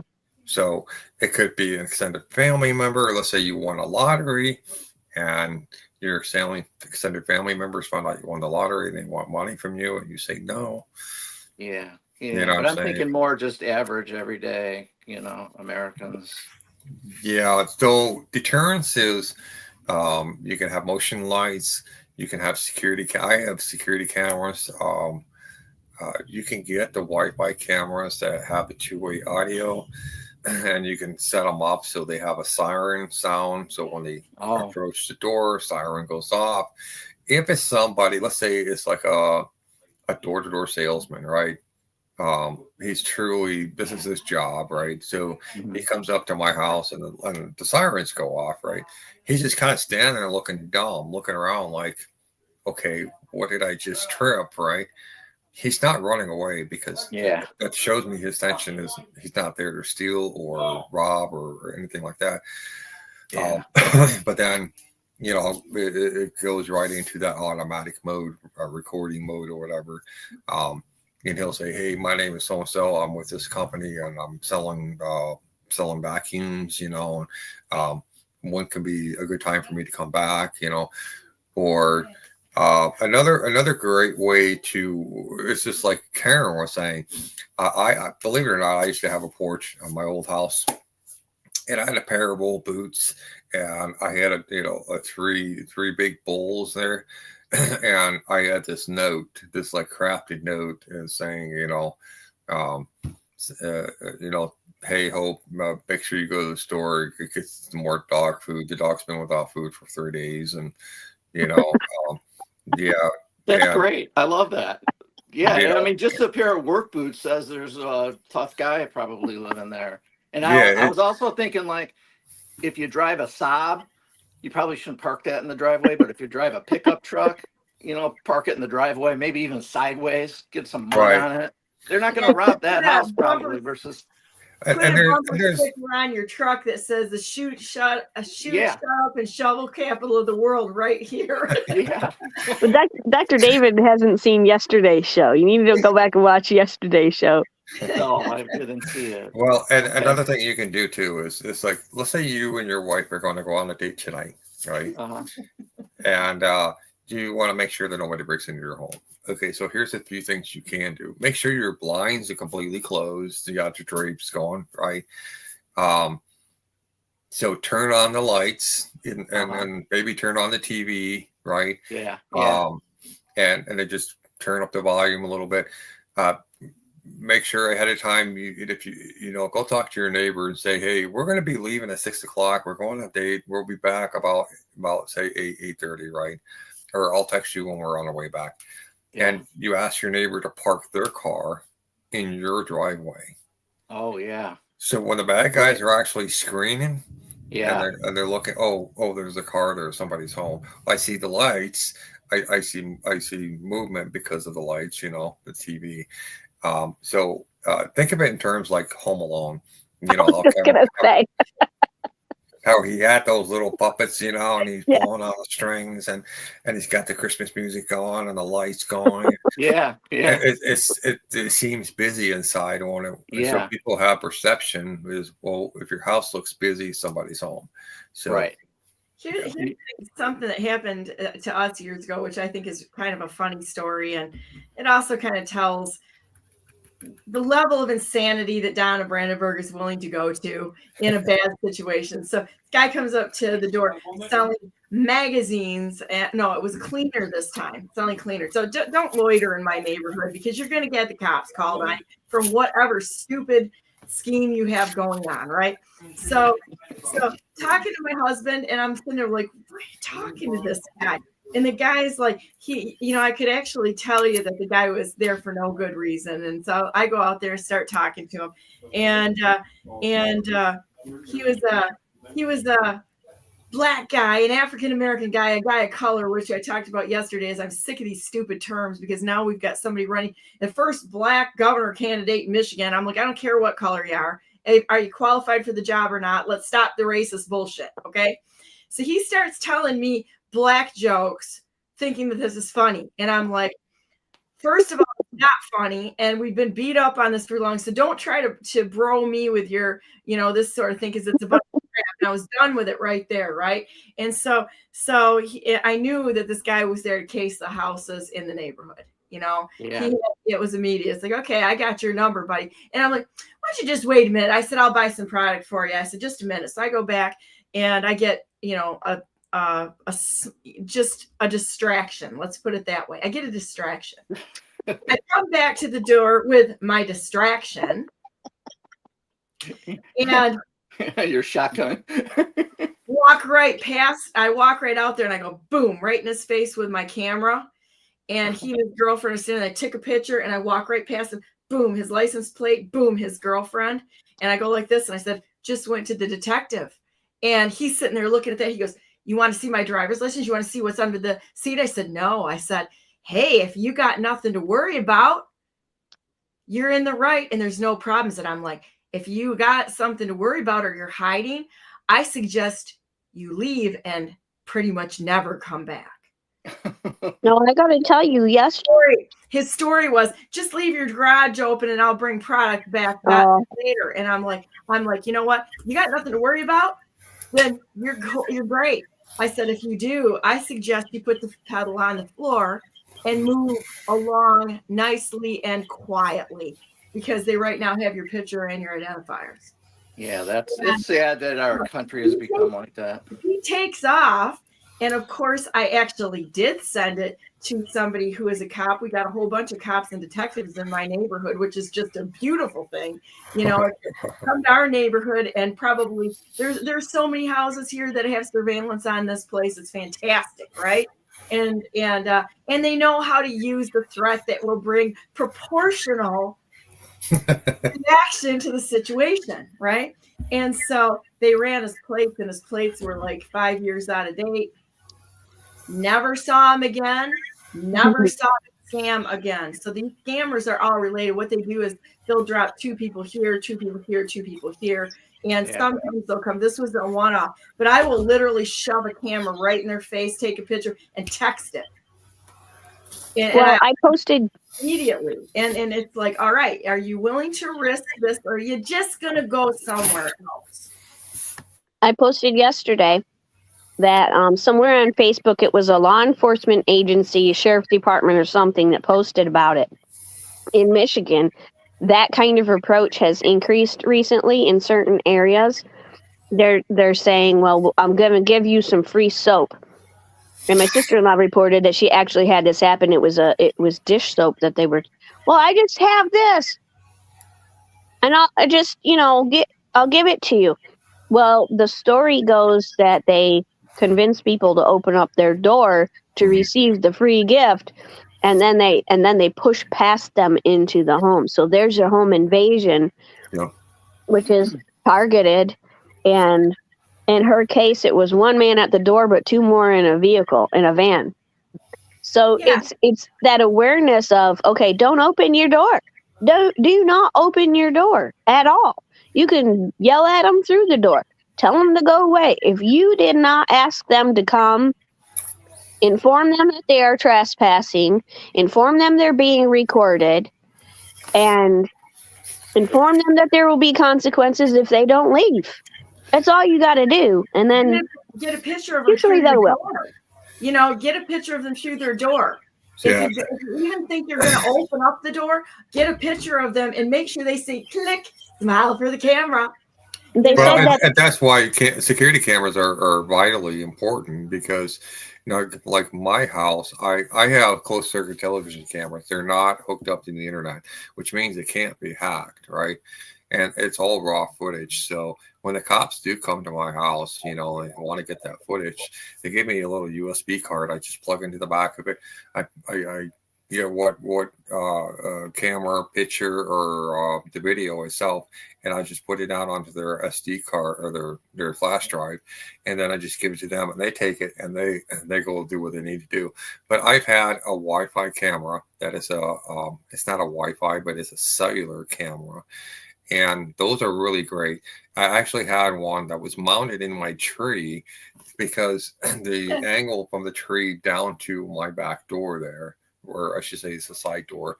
But I actually had a visit from 4 FBI agents that came to my house one day. And of course, my camera is camouflaged like the tree. So you can't really see it unless you've got that little device, You can Yeah. see that red dot, right? And so there's two. So they pulled up their black SUV at the end of my driveway. Two of them got out, and then the other two got out, but they're standing by the car. And the first two, they start walking down my driveway. And what I did was I was at work at the time, and I seen it, notification on my phone. So I opened it up, and immediately I hit the audio button. I said, "Hey, how can I help you?" And immediately they stopped, and they were looking around and trying to figure out where the camera was, and they couldn't see it. And I said, "Hey, can I help you?" And the guy turned around. He's like waving at the other guys. And he's like, "Oh, we got to leave," And so they got into their SUV and they took off. But I need one of those. I'm gonna need a like a loudspeaker. Yeah, it's pretty loud. I mean, I got the cameras. What I need is the loudspeaker to scare the crap out of them. That'd be hilarious. I had a rancher, a client down in southern Texas, and he was dealing with the illegal immigrants that were coming across, and they were damaging his property and stuff, and so he called me up and he said, "Hey, can you come down and help me figure this out?" And I said, "Sure." I flew down there. And then we got on a 4-wheeler, and then we drove out to this one remote location on his property, and it's like a mile from the Rio Grande River. So I said, "Okay, so here's what we're gonna do." I said, "We're gonna to have you get about 2 or 3 of these cellular cameras, and what you're gonna do is you're gonna go to T-Mobile, and you're gonna pay like $20 for each of these, like a little memory, like they're like memory cards, but they're like cellular cards or whatever, and you pay like $10 a month for each one, right? So it's like $30 a month, and then you just put it into the camera, and we'll set up a post there. We'll stick a post, a 20-foot post, and we'll put the camera up on top, and you can see them long before they get to your place, right?" And so he calls me up like a month later, and he's like, we kind of decided to once we started seeing them come across and they were coming into this area, they were damaged a lot of the fence posts and stuff, and they were trying to kill some of his cattle that was out there. And he said, "Oh, we could see him coming. We could literally see him coming across the Rio Grande." And so he would get into his 4-wheeler, and he would just grab his rifle, and he would go up to that point. And he built this like a little, like what do you want to call it? Like a gunner's nest, or what do you want to call it? Like a hunting deer blind. Yeah, like a deer blind on a stand, And he would climb up into it with his rifle, and as soon as he sees them come up over this hill, he would, start shooting at the ground, and they would turn around and run back across the river, And so it was effective. But the thing is it's all about getting eyes on the outside, right? So you can actually see who's out there, and is it a Jehovah's Witness? Is it a salesman? Or is it, and not only that, but again, you can see if there's more people in the car, right? So this is potentially could be a home invasion. So again, you can make that good decision and say, okay, I'm not going to open my door, right? But again, like my house, we have a thing. It's called a linebacker door bar. You can get it on Amazon. I think it's like $150 or something like that. But it's mounted right to the outside of the trim of your door, and that's where your 2x4 framing is. That's a solid part of your door, and then the linebacker goes onto it. And when I first found out about it, this is the guy in Ohio that came up with this concept, this business, and he wanted me to put it through I call it my fire test. And so I sent it out to a SWAT team, and I said, "Hey, I'll give you guys $500, and I'll send you this product. Can you test it in your training center? And I want you to videotape it, okay? And send me the footage back. You could keep the linebacker door bar, keep the $500. Just send me the video footage, because I want to see, how well it held up to the police being able to try to get through the door. It took them an hour and 47 minutes just to get through that door.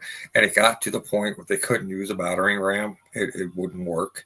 They actually had to take a fireman chainsaw and cut through the door and push the top portion open. But even when they reached in, they were thinking it's right by the door handle where the latch is. It's not. It's on the opposite end. And so here they're completely exposed to whatever could be inside of the house to begin with, right? But they got the first half, and then they ended up having to cut the bottom half, and then they were able to get in, and then it took them 12 minutes to figure out how to unlatch it. It's so simple, but it's on the opposite end. And the cool thing about it is it's got this little feature when you pull this little latch, the locking mechanism down, slide it over, and it's got a little knuckle right there, so you can actually pull that open a little bit, and you can open up your door, so your door opens only about that far, so you can actually look out and see who's there, right? You can like Donna, she could do the camera thing, right, from her phone. And if they stick their arm in trying to grab her or trying to undo the door, they're not going to be able to, because they have to go all the way to the other end of the door. And that's when you slam the door shut and hold them there until they come. Exactly. Right. So, I mean, that's cool. What's it called? A linebacker? It's called a linebacker door bar. Yeah, I have one on my front door, one on my back door. Hey guys, this is like way too much fun talking about how to get these people. I mean, I'm going to tell you, like, this is a riot. It's like plotting their evil demise. You know, come after good people, and we're gonna think our way through this to make sure that it is in fact proportional to your activities.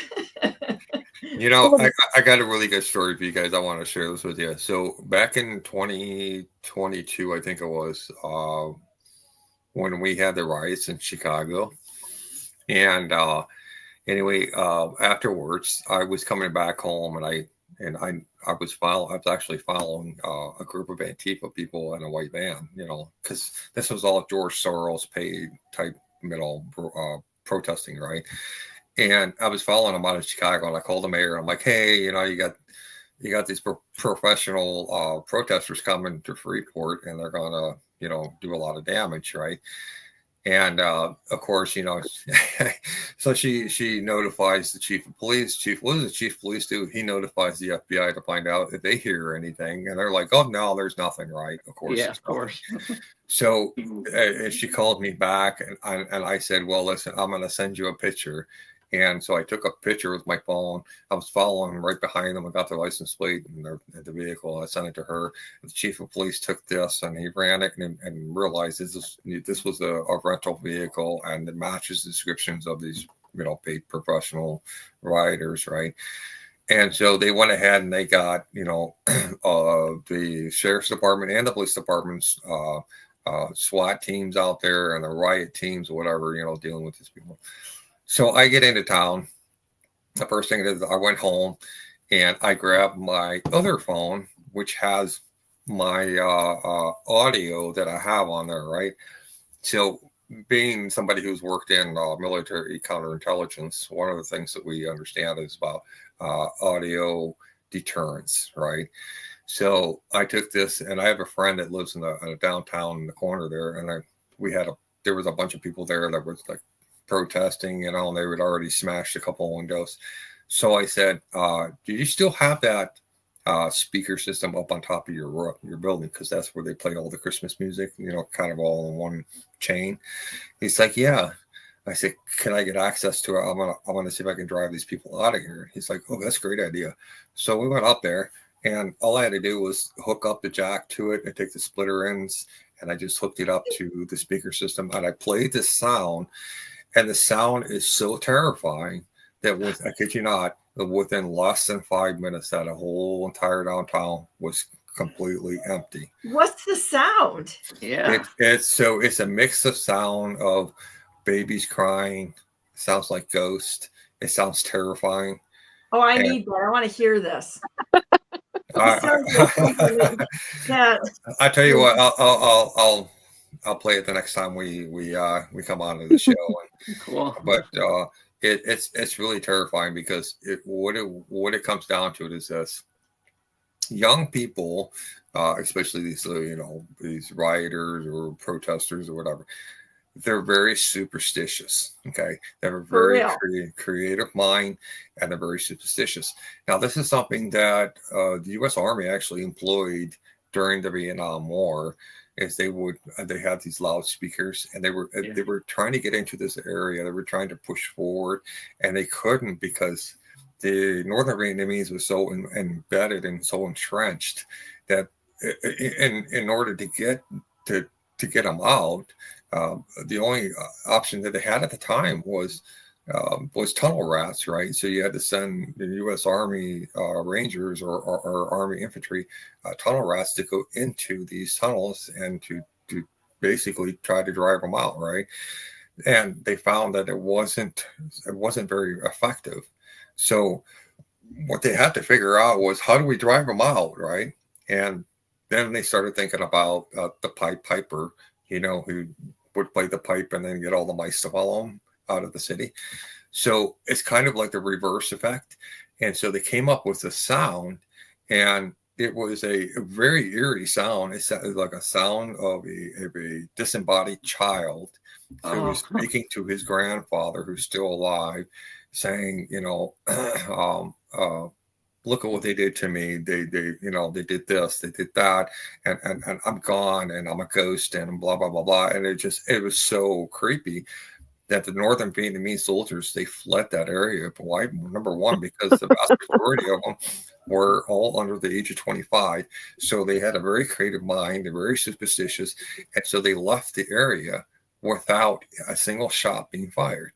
And so I took that method and I applied it.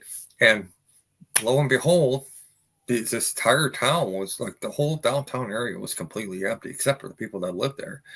And the SWAT teams are standing out there just creeped out as hell because of the sound. They couldn't figure out where it was coming from. Well, I got a phone call the next day from a local mayor, and she's like, "Do you know anything about the sound?" And I said, "Well, you're welcome." So. That's great. I would think nowadays, if you just made a sound of like puppies crying, that's your Pied Piper. You just like a puppy crying or yipping. All the young people be like, "Where's the puppy? I need to save it," and they would go wherever you led them. You mean like the ice cream truck? Well, what was funny? Something that they used to do to lure people outside is they'd have a recording of a baby crying outside. If you ever hear that, don't go outside. Right. That is, they're luring you and trying. It's just like anything else. They know our emotional attachments, and they will use them against you to get you outside, to get you vulnerable. Start thinking, if you hear something like that out of place, no go, call the cops. Yep. Yeah, and that's why it's really important to have security cameras on the outside of your home. I use the CCTV because it's I don't have to worry about it being hacked or even a cellular camera. You don't have to worry about those being hacked, but it gives you you have that tactical advantage. You can see what's going on. So if somebody's playing that baby sound on the outside of your house, and you see somebody standing out there with some kind of some phone or with a speaker or something or whatever. And you can see them, and you go, okay, yeah, that's what they're trying to do, right? So then you can go ahead and call the police, and then you can sit here and watch the whole thing unfold. If the cops show up and go up to them and start questioning them on why they're doing this, and then watch them put them in the handcuffs and haul them off to jail, But the cameras play three-prong rule that we have. The first one, it gives you the tactical advantage of the eyes on the outside and the eyes on the inside, right? So if you're in your safe room, somebody's already breached your house, you're in your safe room, you can see exactly where they are in your house, what they're doing inside of your house, right? Number two is for recording purposes only, okay? So it's recording everything, right? So number three, if you get to the point that you actually have to take a life to stop that person from hurting you and your family, Once the threat is neutralized and you've called the police, right? And what you're going to do is you're going to place make sure that the outside of your home is safe, right? And then you're going to go outside without your weapon. You and your family are going to wait for the police. When the first officer arrives at your home, he is the investigating officer. Okay. So he's going to take control of the scene. He's going to sweep the house, make sure it's safe. And he's going to come back out. And then when things are calmed down enough, because his adrenaline is still kind of pumping, right? The first thing you're going to say is, listen, I have everything on camera. Would you like to see it? Okay. Mm-hmm. This way, there's no influence of any kind. There's no mistakes being made because his adrenaline is running high. So you take him to the camera, you show him, you just say, okay, hit play, and just let him watch it. And when he sees this entire thing unfold, he knows exactly what has happened. And chances are is, number one, they're not going to take your gun because he's going to see it and go, okay, this was a home invasion. This was self-defense. And then what he's going to do is ask can I get copies of it? Go ahead and let him get copies of it. He's going to give it to the DA. But when he gives his initial report to the DA, he's going to say, it looks like a home invasion and it looks like it was self-defense to me. And the chances of them actually arresting you, putting you in jail, and then having to go through this whole thing it's going to be like a 1 out of 10. Okay. Now, like the state in Illinois where I live, there's always that chance they're going to take my gun anyway, right? Because we have an ordinance in our city that if you fire a gun within the city, there's actually a law for that. So I can get a $50 fine. I don't care about the $50 fine. Which somebody should go after that law and strike it from the books over unconstitutionality. They don't have the right to do that. Yeah, and of course they now have devices all over the city, and what it does is it detects for gunshot sounds, and then it coordinates the GPS locating, where that sound came from, and then responding officers will go to that location. It's been a really good tool, especially with a lot of the gangbanging activities that they've been trying to eliminate. But again, when it comes to your home, the most important function is having a plan, having cameras, and doing your drills. Because the better you are at doing your drills and having a plan and utilizing the cameras, and everybody has a role, everybody has a job, the better it's going to be for everybody. And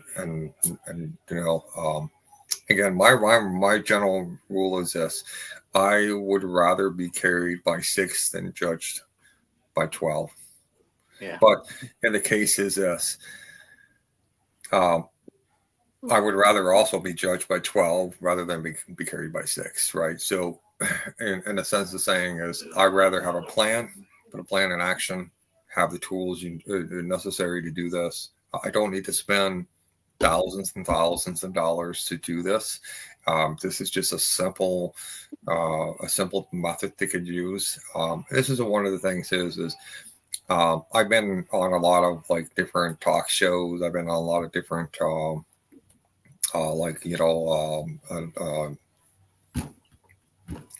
social media, talks about this.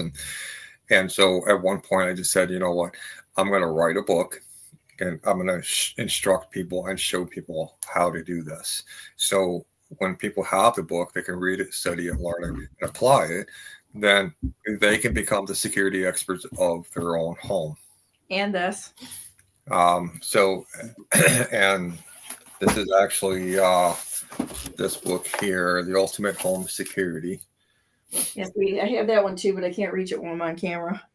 And so some people have mentioned to me, they're like, oh my gosh, it's $60. I'm like, well, yeah. I mean, you think about it. If this was a college book, it's probably be, $100, $200, $300, right?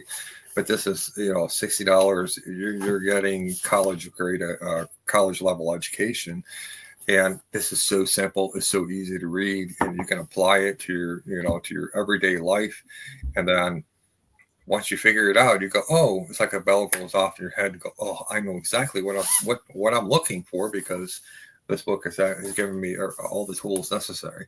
Your mind is the brain. Your mind is the greatest weapon you're going to have against any kind of threat that comes to your home. So again, everything, again, just whether it's the Constitution, whether it's the law, whether it's home security, it all comes down to education. You know, are we taking the time to educate ourselves to understand how these things actually work, and to educate ourselves what the reality of things are, right? Not everybody out there is going to be my best friend, or even my friend for that matter. And if things got really, I'm going to interrupt you for just 1 second, because I'm Karen reminded me of my new toy. The book is The Ultimate Home Security by Shawn Starry. Yeah. Right? Correct? That's right. Check this out. You're going to love this. It's so cool. Okay, continue. So, you know, and it kind of, let's just say, for example, we've had a massive economic downturn, and food supply is short everywhere. Like, we've been seeing this with eggs, we've been seeing it with milk, we've been seeing it with some other stuff, right? But let's just say it was on a broad scale, and now that people would have to travel hundreds of miles just to go find, you know, grocery store food, right? What's going to happen when that happens, and you've got people looking for food? What's the first recourse people are going to do when they don't spend that time prepping and learning how to grow their own food, how to can their own food, or how to do any of these things? But instead, they just say, these are kind of the people I like to call the government dependent people, right? They're always depend on the government for all the solutions, right? So when there's no, let's just say there's no social security, let's say there's no welfare, there's no nothing, like everything is just gone, right? They're going to be coming to your house, and they could be coming in big, large numbers, right? So what kind of plan do you have in place that's going to deter them away from your home? How are you going to protect your assets, right? And really, it all comes down to the three core values: is prevention, deterring, and defense.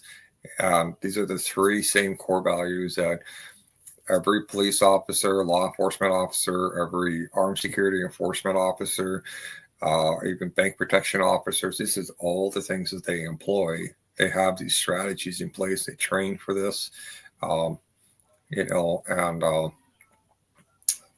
understand the dangers, they understand the rewards and the results, and so this is what this book is for anybody and everybody, you know. So there's not just for like, hey, this is just for law enforcement, or hey, this is just for security enforcement. No, I just took what all the training that they have, and I modeled it for the residential person, whether you live in an apartment, or whether you live in a farmhouse, whether you live in an urban area or rural area.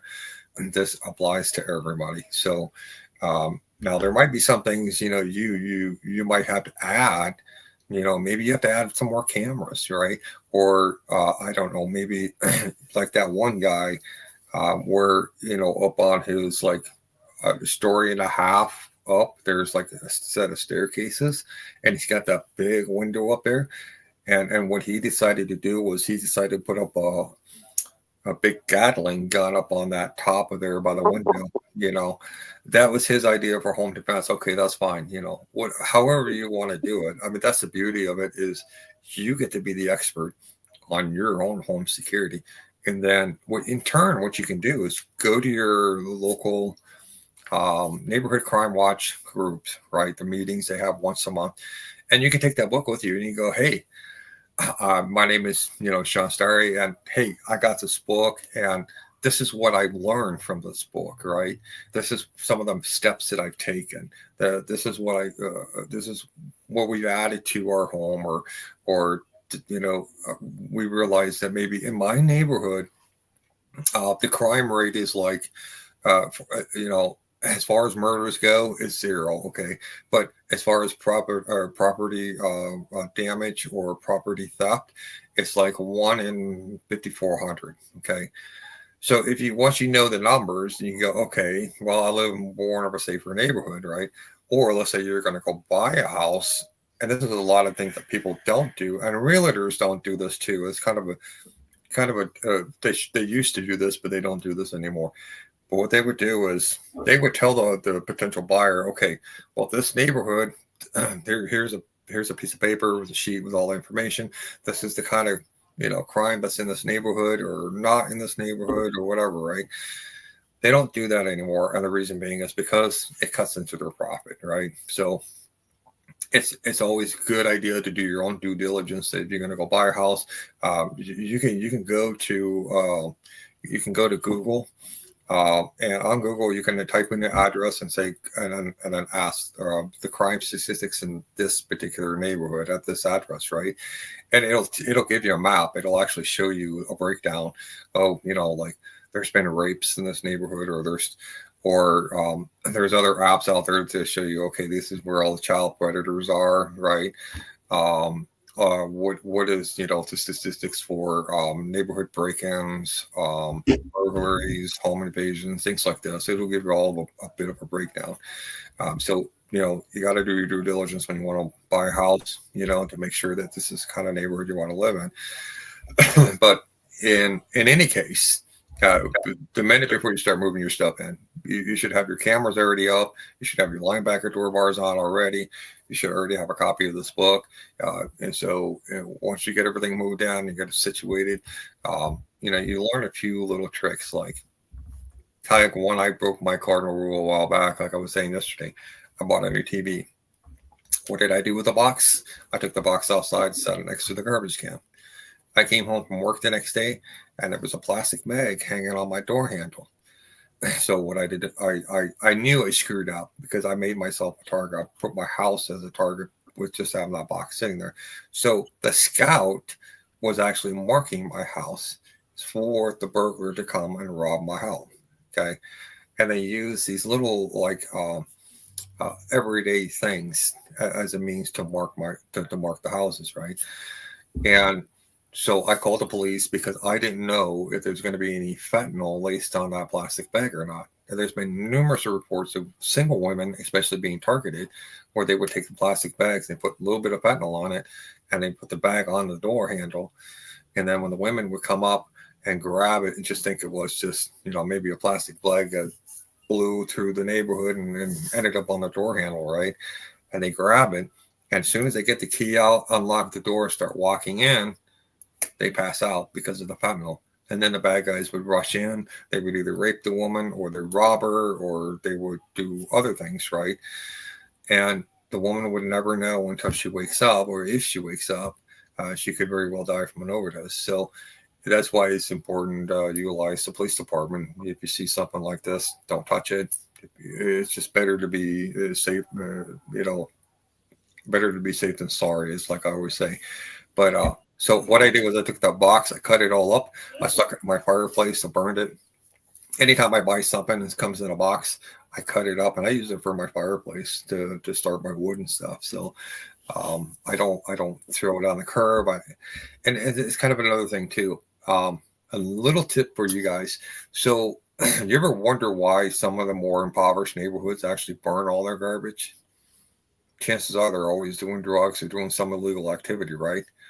They know that the cops will go through your garbage can. If your garbage can sitting on the curb is now public access, they can do whatever they want with it. They can take every single content out of that garbage can, take it to the police department, scatter it all over the table, and they can actually get a profile. They can do a profile on you just based on what you have in your garbage can. The bad guys are also doing the same exact thing. That's a good thing to be aware of, because we all need to be aware of all of this kind of stuff. And I mean, I think the diligence of looking at what we throw away or our surrounding, this situational awareness is so important, and realizing that people aren't as maybe that don't have the same motivations as we have is very important. Not to assume that people think like we do, even though they look like us, they're not necessarily like us with the same motivation. So I hate to do this, guys, but I'm going to have to get going here pretty quick. Yeah, So me I'm going to give you each like 30 seconds to wrap this up after I say a prayer, and then we're going to go on to our day, okay? Dear Heavenly Father, thank you so much for Shawn and David and Karen and Ralph and Bill and everyone that's willing to come forward and give us their wisdom and their experience. It's just an amazing thing. And we're thankful to you that you've given us the Holy Spirit to walk with us, to show us the way. You haven't left us as orphans, but we can go and we can walk into this day knowing that you are with us, guiding us and protecting us, giving us the answers we need. And we can rest in that fact that we are walking in your protection, and the wonderful comfort that there is knowing that we're not alone. We're never alone, and that you are with us, showing us all things. Thank you so very much. That's a great gift. We ask your blessing on the United States of America, on President Trump, on all the good guys that are working behind the scenes, General Flynn, Admiral Rogers, and I did say General Flynn, and not Lieutenant General Flynn, but General Flynn, as is a nod to you and the fact that you're walking with us, and that if we're paying attention, we're seeing exactly what's going on without necessarily being told. You're showing us the new way to think, and we're just thankful for that so very much, is that you're growing us. We're learning every single day. You've been a great friend to us, and we want to be a friend to you. In Jesus' precious name we pray, amen. All right, let's go around the room. We'll do Shawn, David, and Karen. Let's go. 30 seconds. All right. So just remember, your home security is number one in life. But I would recommend that you have a relationship with Jesus, and then learn how to guard your house, and then just protect your peace inside. I'd say that most people don't realize we are in a war right now. And they will kill you and your family if they can, make you sick, whatever. And I don't think that $60 to save your family or yourself from all this treachery that, like Donna just said, we don't even think like at their level, looking through garbage to target you, putting a plastic bag on your front door. Buying a book like Shawn's is, could save your family, and your $60 is worth it. I would add that I don't know if you guys are all aware that a lot of Anons, we'll call them, have been swatted in the last week or so. Yeah. This is becoming a really popular sort of thing. And so they're trying to put the word out. So people like us, really, who've been speaking out, could potentially become targets of this. Sometimes they'll just order pizza. Sometimes they'll order pizza after the swatting and expect that you're supposed to pay for it when it comes to your door, which is kind of a weird thing. But they, what swatting is, if you didn't know, is that somebody calls the police and tells them something terrible is happening at your home. So the police come in full bore, ready to take you into custody or kill you. And you've got to comply and be very peaceful about it. But some people have had it happen a few times. But once local law enforcement understands what's happening, because some of them have never even heard of it, unfortunately, then it becomes easier to deal with in the future. But just be aware that is happening around. More and more reports of it are happening. And I think it's Department of Defense, one of the departments federally is investigating. Well, and one more thing too is if somebody has a federal lawsuit that's out there pending, remember it's a witness tampering to screw with them in any way, shape, or form. So be warned. So there you go. You may not have all the information out there to any of the bad guys that are out there, because I know the good guys and the bad guys both watch. So you might be a little careful on what to do. So fantastic. Thank you guys so much for being on here. So at that point, part of the show, boys and girls, we go to ding, ding, ding, ding, go to BrandenburgForGovernor.com, because I'm the best non-conceder who's ever not considered in the history of the United States of America. And I'd like to have a discussion with President Donald J. Trump, the rightful president of the United States, and was so in 2020 in cowboy boots. See who wears it better. I win. So, but at any rate, you guys have a great day today. And you know what? As many of those things that we've talked about, our ultimate protection is God Almighty. If you're walking with God, you got nothing to worry about. You just walk your walk, have faith. It's faith over fear, and go forward. And you know what? You're going to see miracles when you do things that are extraordinary and that are extraordinary acts of faith. That's when you're going to see God move, and you're going to see him mightily. I'm not talking about a small thing. We're talking about big things. The more you trust in God, the bigger the things that will happen. And all of a sudden it's like, wow, I can step right out of the matrix and watch what happens. It really is true. It's an amazing, and I'm telling you, an amazing thing that happens. I've seen it for years. I've actually walked right through a crowd and nobody's seen it happen. And then I turn around and it's a crazy thing. When I got stuck out of the United States years ago and I ended up going through customs and immigration, things happened and it was extraordinary. And I told the story before. I could tell it again, but I'm not going to do it right now. But you don't have to be afraid, because we walk by faith, and that is what moves mountains. And trust me in saying that. Maybe question it, but trust God. Trust God in all situations, and you will see mountains move. So with that said, God bless you all. God bless all those whom you love, and God bless America. Have a great day today, and be that force in the world that does change the way people think, that does make them question their reality, because we've been bombarded with lies, that does make them question their own behavior and what's moral, whether they're coveting, whether they're doing these transactional things out there. It's wrong. And so that there's no leeway there. There's no gray area. It's wrong.